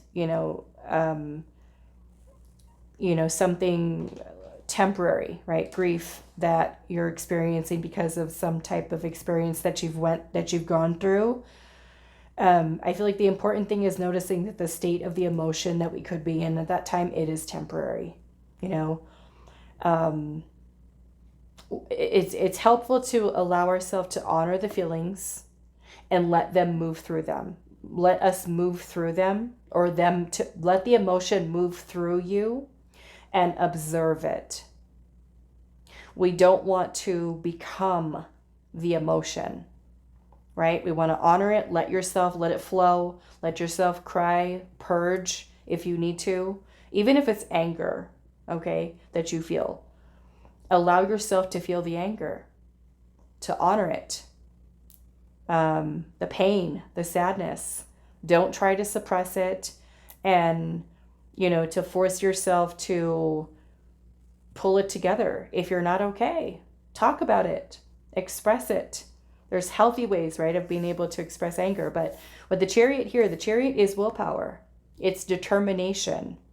It's powerful movement forward, right? The opportunity for a new beginning, a new story, a new version of you, and a new opportunity to achieve what you want. It may not be, right, perhaps something that we may have had the heart set on. Like, let's just say, because the easy example I can think of is when it comes to love, right? If this is let's just say this is the person that I want. I want love and I want it with that person. However, if that person is not in alignment for you, or it's a connection that's, not meant for you, part of that is coming to a place of acceptance, right? Surrender to what is versus trying to control it. Okay? And being open to love, meaning with a person who may be more in alignment with you, a person who you are destined to be with, versus the person that we could be trying to hold on to, that the universe could be trying to remove out of our life. Okay? Maybe it's like a job that's not in alignment, and a certain path that we keep trying to go down and it's just not working. The Eight of Cups is about letting go. It's about detachment, and the willpower to move forward. The willpower to move forward with our life. Okay. All right. So I'm going to leave this here for you, group number 2. I do hope this reading was helpful for you all, and I will see you in the next one.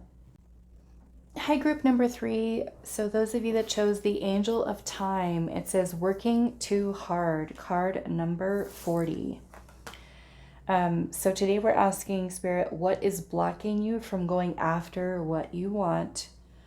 And we do have working too hard here. So let's keep going with this. We're going to pull some more Oracle cards to see. And the number 4 is the Emperor energy, okay, which is about stability, foundation. It can also be about discipline and being strategic. So let's see. It's also about,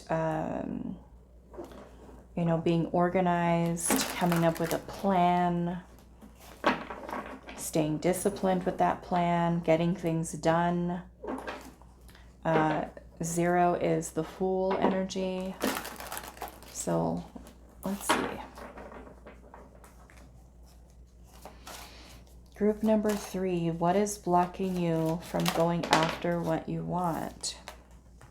We have a loyal companion, loyal and devoted, unconditional love and protection.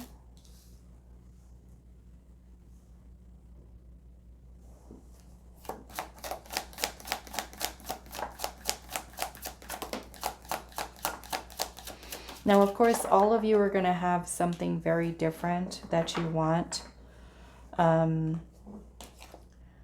We have the cleanup crew, cleaning up life, getting rid of distractions, and making healthy choices. One message, I'm not sure if this is going to be like the whole center of the reading, but there is one message that's coming through here. For those of you that may have been, this kind of feels like working too hard for love for some of you, or even for friendships, okay? Some type of connection with others. Perhaps investing time and energy into people who are not in alignment with you. Okay? We do have negative emotions. It says anger and resentment, frustration, annoyance, and feeling wronged. Okay? So yeah, I mean, maybe for some of you, you've dealt with people who were not loyal, people who betrayed, deceived, manipulated, and trying to work so hard to be friends with someone or to have a long-term relationship with someone, right? People who, like I said, may have not been in alignment, people who didn't share the same values as you.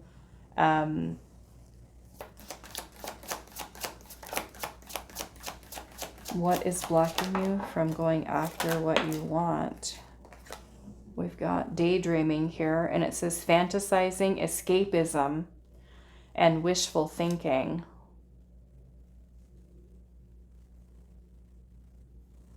Okay, so negative emotions, anger, resentment, feeling wronged by people. We've also got roll the dice here. It says taking a risk, roll with it, and a risky situation. And then we have Lady Spiderweb, and it says new connections, shaping your reality, bringing together past, present, and future. Okay.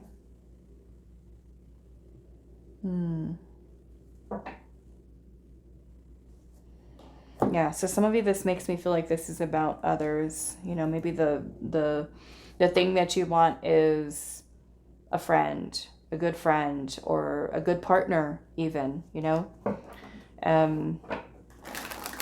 Let's see. What is blocking you from going after what you want? Grief.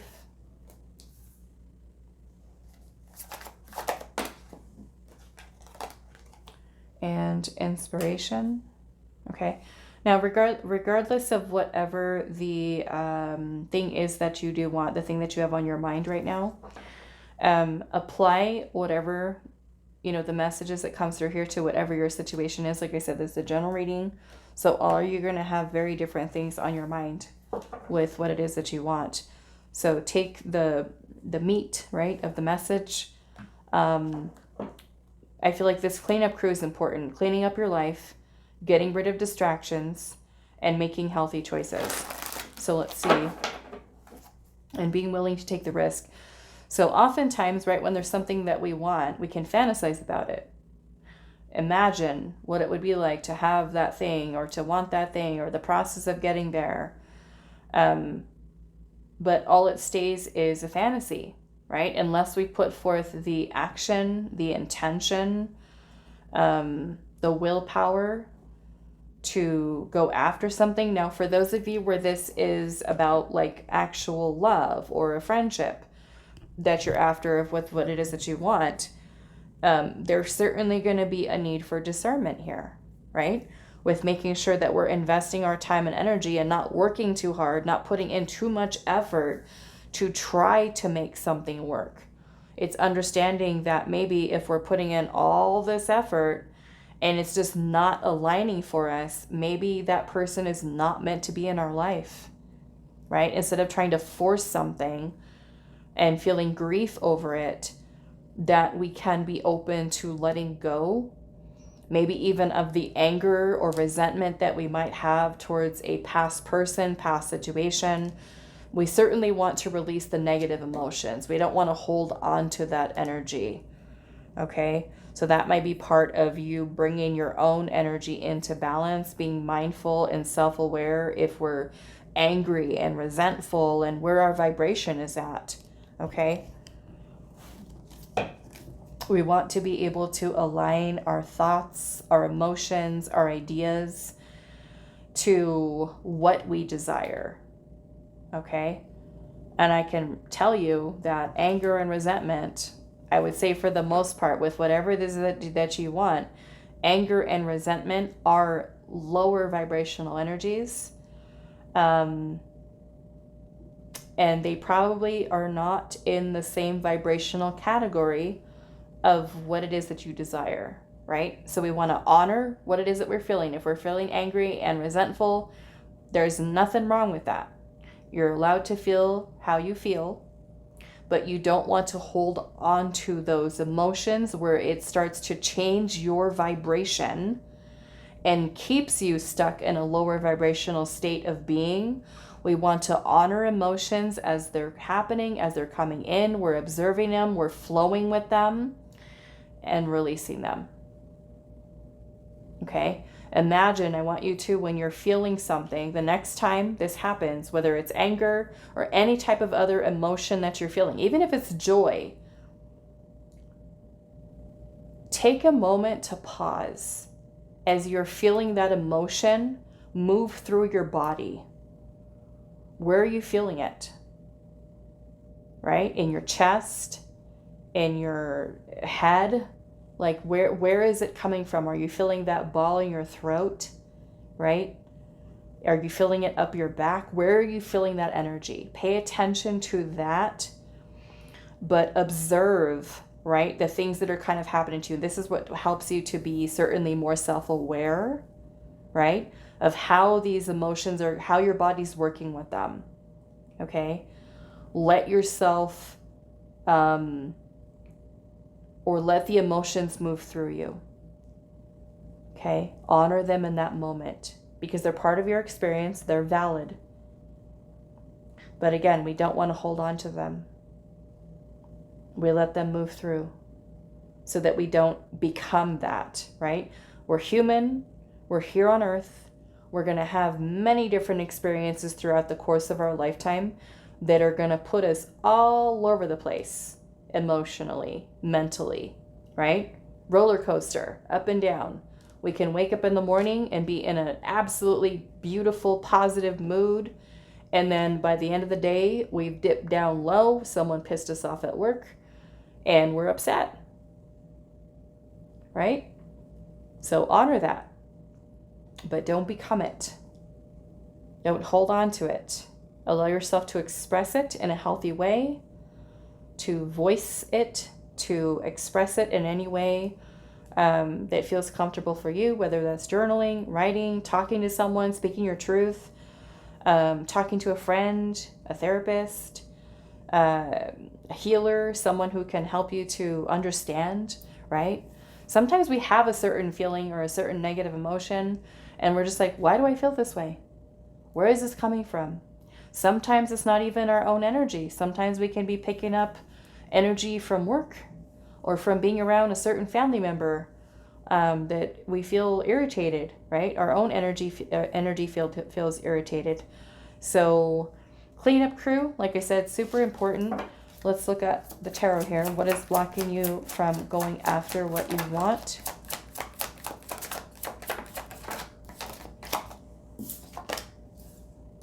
We have the Two of Wands.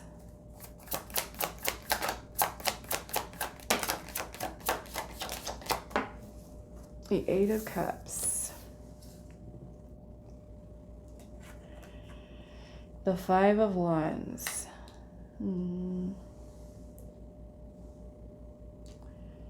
Let's actually switch these around so we have more room here.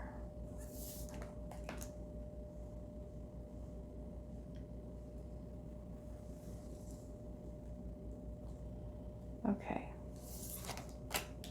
The Five of Wands, Two of Wands. Okay, so the Two of Wands is about making plans, choices. The Eight of Cups is about walking away. It's also, the Eight of Cups has to do with us setting out on a journey of self-discovery. Okay? That maybe this means leaving certain things behind that are no longer serving us.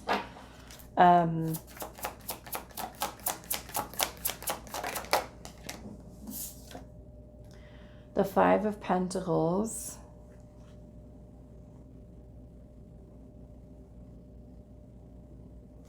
Okay, I don't know about this image here. That might not be so great for YouTube. Okay. So we've got the Five of Pentacles.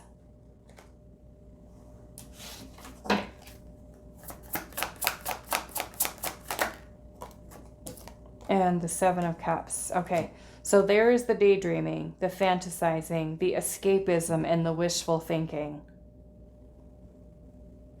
Okay, sometimes with the Seven of Cups, if we let the fantasy or the illusion go too far, sometimes it's delusion. Okay, becoming delusional about something. Now, the Five of Pentacles has to do with scarcity mindset, poverty consciousness. It can also be a feeling of unworthiness that we have to what we want.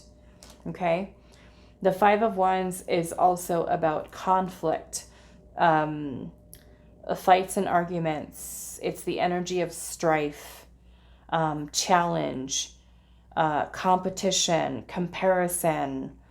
So if we're kind of competing for something, or, you know, which in a way is not a bad thing, right? If we're competing, it could be healthy competition. But if we become jealous or envious, what does that indicate? Lack, right? If we're envious of someone else, if we're jealous of someone else, this person has that, they have this, they've got that, and we're comparing ourselves to another person and feeling angry or resentful towards someone. Why do they get everything? Why does this person have that? How come I don't have this? We're actually kind of implying here on an energetic level that we're lacking something. We're missing something. And this is where it's important for you to not compare yourself to others. Okay? This can also be about needs not being met. Right? Let's just say that the thing that we want is more money, or it is love. And if we're feeling that we're not worthy of it, or that it's just a dream, it's not possible for us, the Five of Pentacles can also talk about a lack of resources, meaning that we don't feel like we have the money to do what we want, or we don't have within ourselves something that makes us feel worthy. Let's just say it's love, right? We don't feel good enough. We have low self-esteem. We've got low self-worth. And that might stop us right there with the plan to go after what we want. We might have other people, right, that have certain opinions or certain criticisms about what they think that we should do, or, you know, things of that nature. So I want to see the ways in which we're working too hard here.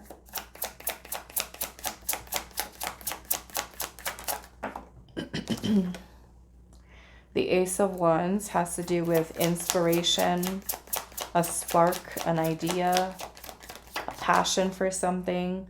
We have the Hermit.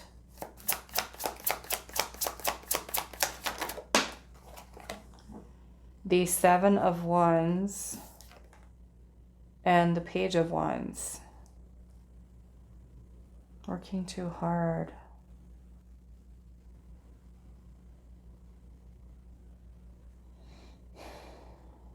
Now, the Page of Wands energy is about excitement, enthusiasm, adventure. So with whatever this is, okay, because like I said, each one of you is going to have something very different that you want. What does our energy look like on our way to what that thing is? Okay? What is our energy like? Because if it's frustration, annoyance, anger, resentment, like I said, I can almost guarantee you, no matter what it is that you want, those energies do not align with it. Lack, scarcity, does not align with it. Okay?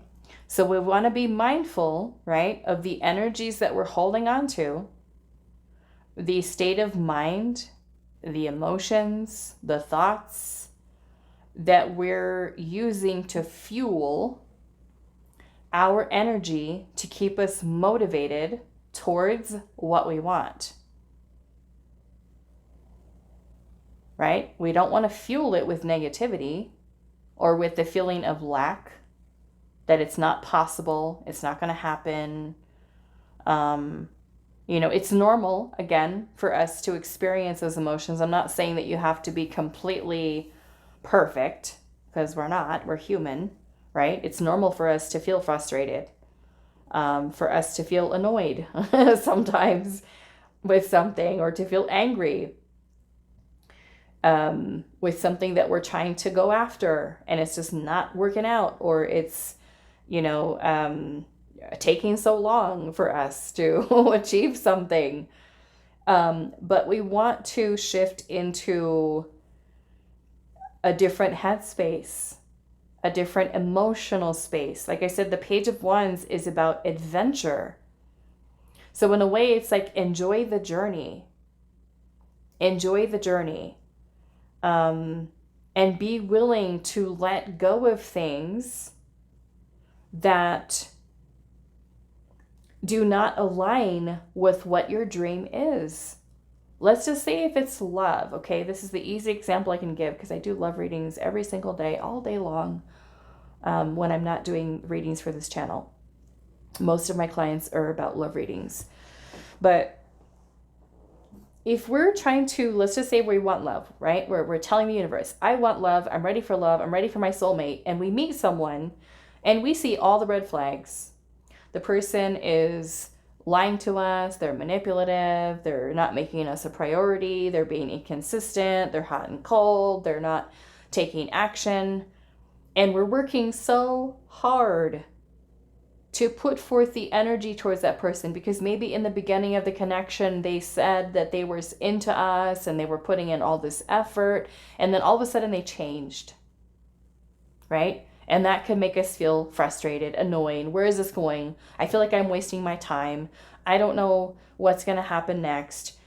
We have to be willing to let go, move on, walk away from trying to force something, right? What is meant for you, regardless of what it is, what is meant for you will, I don't want to say that it's going to be absolutely effortless, but you're not going to have to question it. You're not going to have to bend over backwards and, have to jump through hoops to make something yours, to force it to be yours.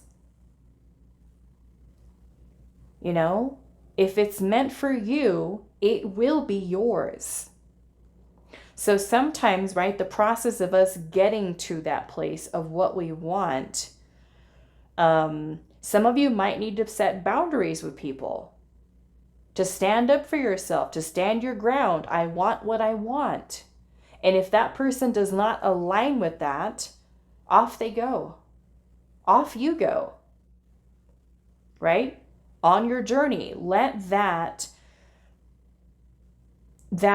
door being closed, or that rejection, be something that inspires you instead of bring you down. Let it be something that inspires you to keep going, because we can have an understanding and be in a place of surrender, right? Not forcing, not controlling, and trusting that what is meant for you will be yours. Okay? So with the Hermit energy being here, the Hermit energy is about taking a pause. Maybe sometimes we need to stop for a moment and say, okay, what do I actually want, right? Going back to the example of love. If we're dealing with that person that we saw the red flags, they're being inconsistent, we can't depend on them, maybe they're showing signs that they're not loyal, that they lie, is that really in alignment with what you want? Do we want a partner like that? Even if we like them, right? We might really like them.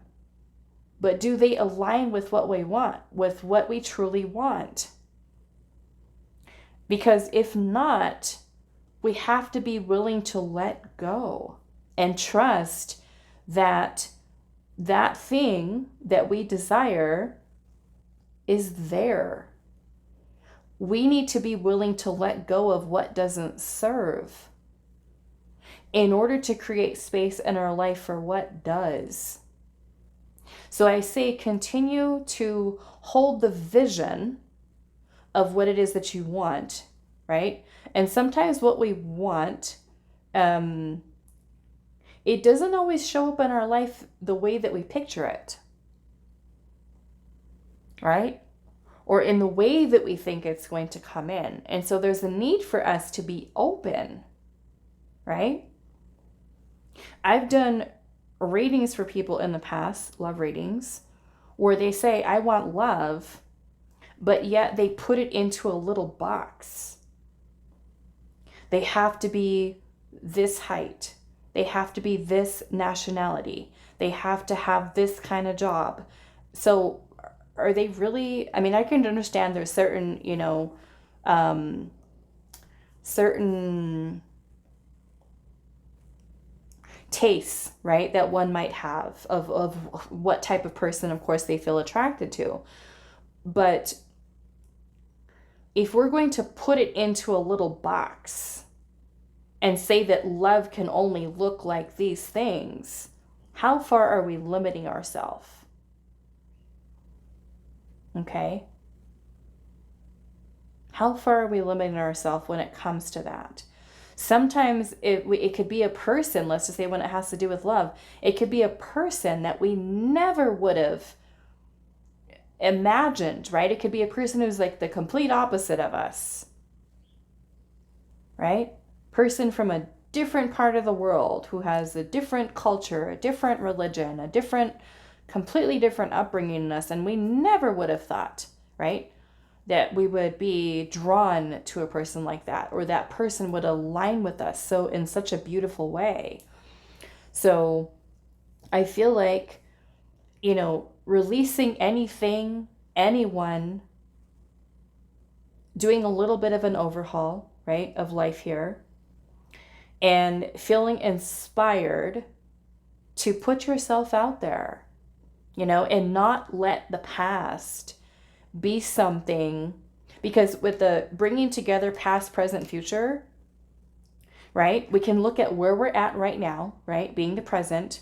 What have we gone through in the past? Because through all of these things is wisdom, right? We realize what we do want, what we don't want, to help us to get a little bit more fine-tuned with what we desire.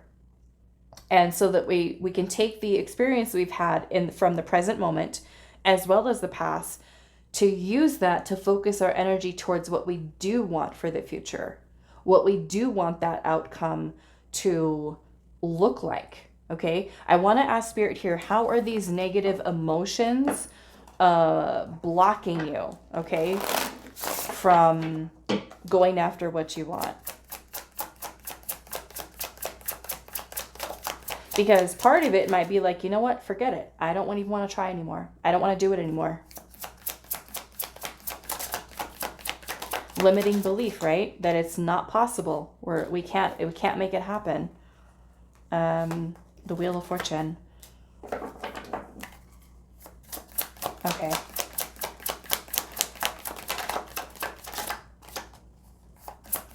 Now, the Wheel of Fortune is about change. It's about flowing, aligning with your destiny. So we're asking Spirit now, how are these negative emotions blocking you from going after what you want? Okay, it might keep you in certain cycles, repeating same patterns over and over and over again, keeping you stuck. It may also be something that takes your joy away.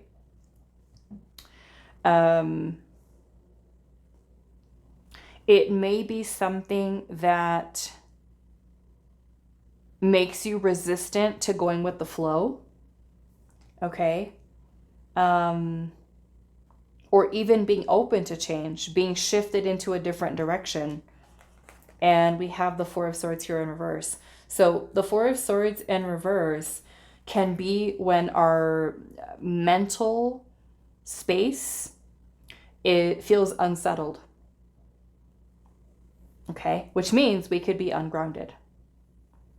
We might not feel at peace. We don't feel at ease. We may feel uncomfortable with change. We might not want to let go, right? We feel like, oh, well, I've worked so hard with this, and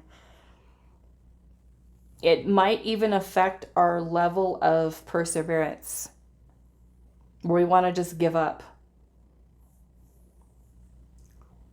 Okay. What else do I want to look at here? Let's actually look at this Eight of Cups. Page of Cups.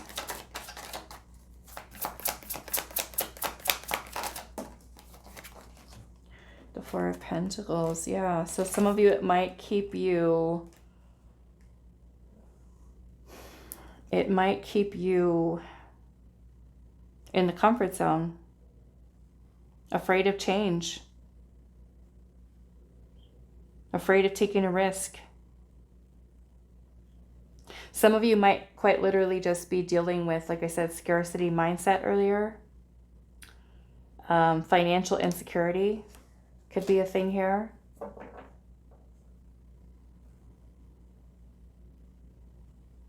Some of you might be really wanting to learn something new, study something new. There's a need for you to trust your intuition. I'm looking at how above the little page here, the stars are aligned right above her head. The fish out of water. Yeah, some of you, this might be about being more comfortable with change, stepping outside of your comfort zone.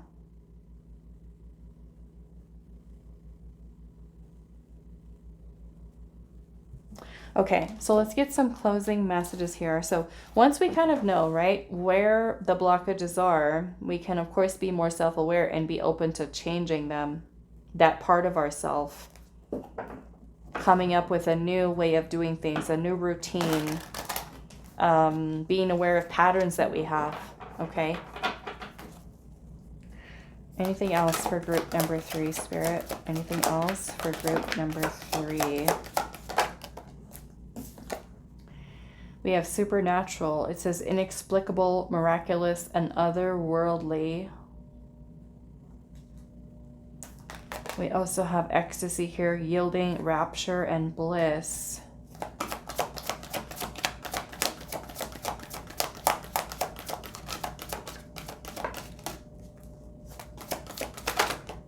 I almost feel, group number 3, that there is a need for you to trust in higher forces that are leading you.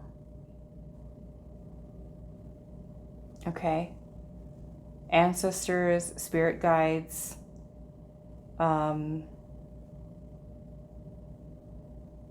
trust that you're going to be provided for. If it's something that, right, the thing that you want, if it's something that's in alignment with you, right, there's something that you're meant to have, to experience, you will, right? And there's a need for trusting that.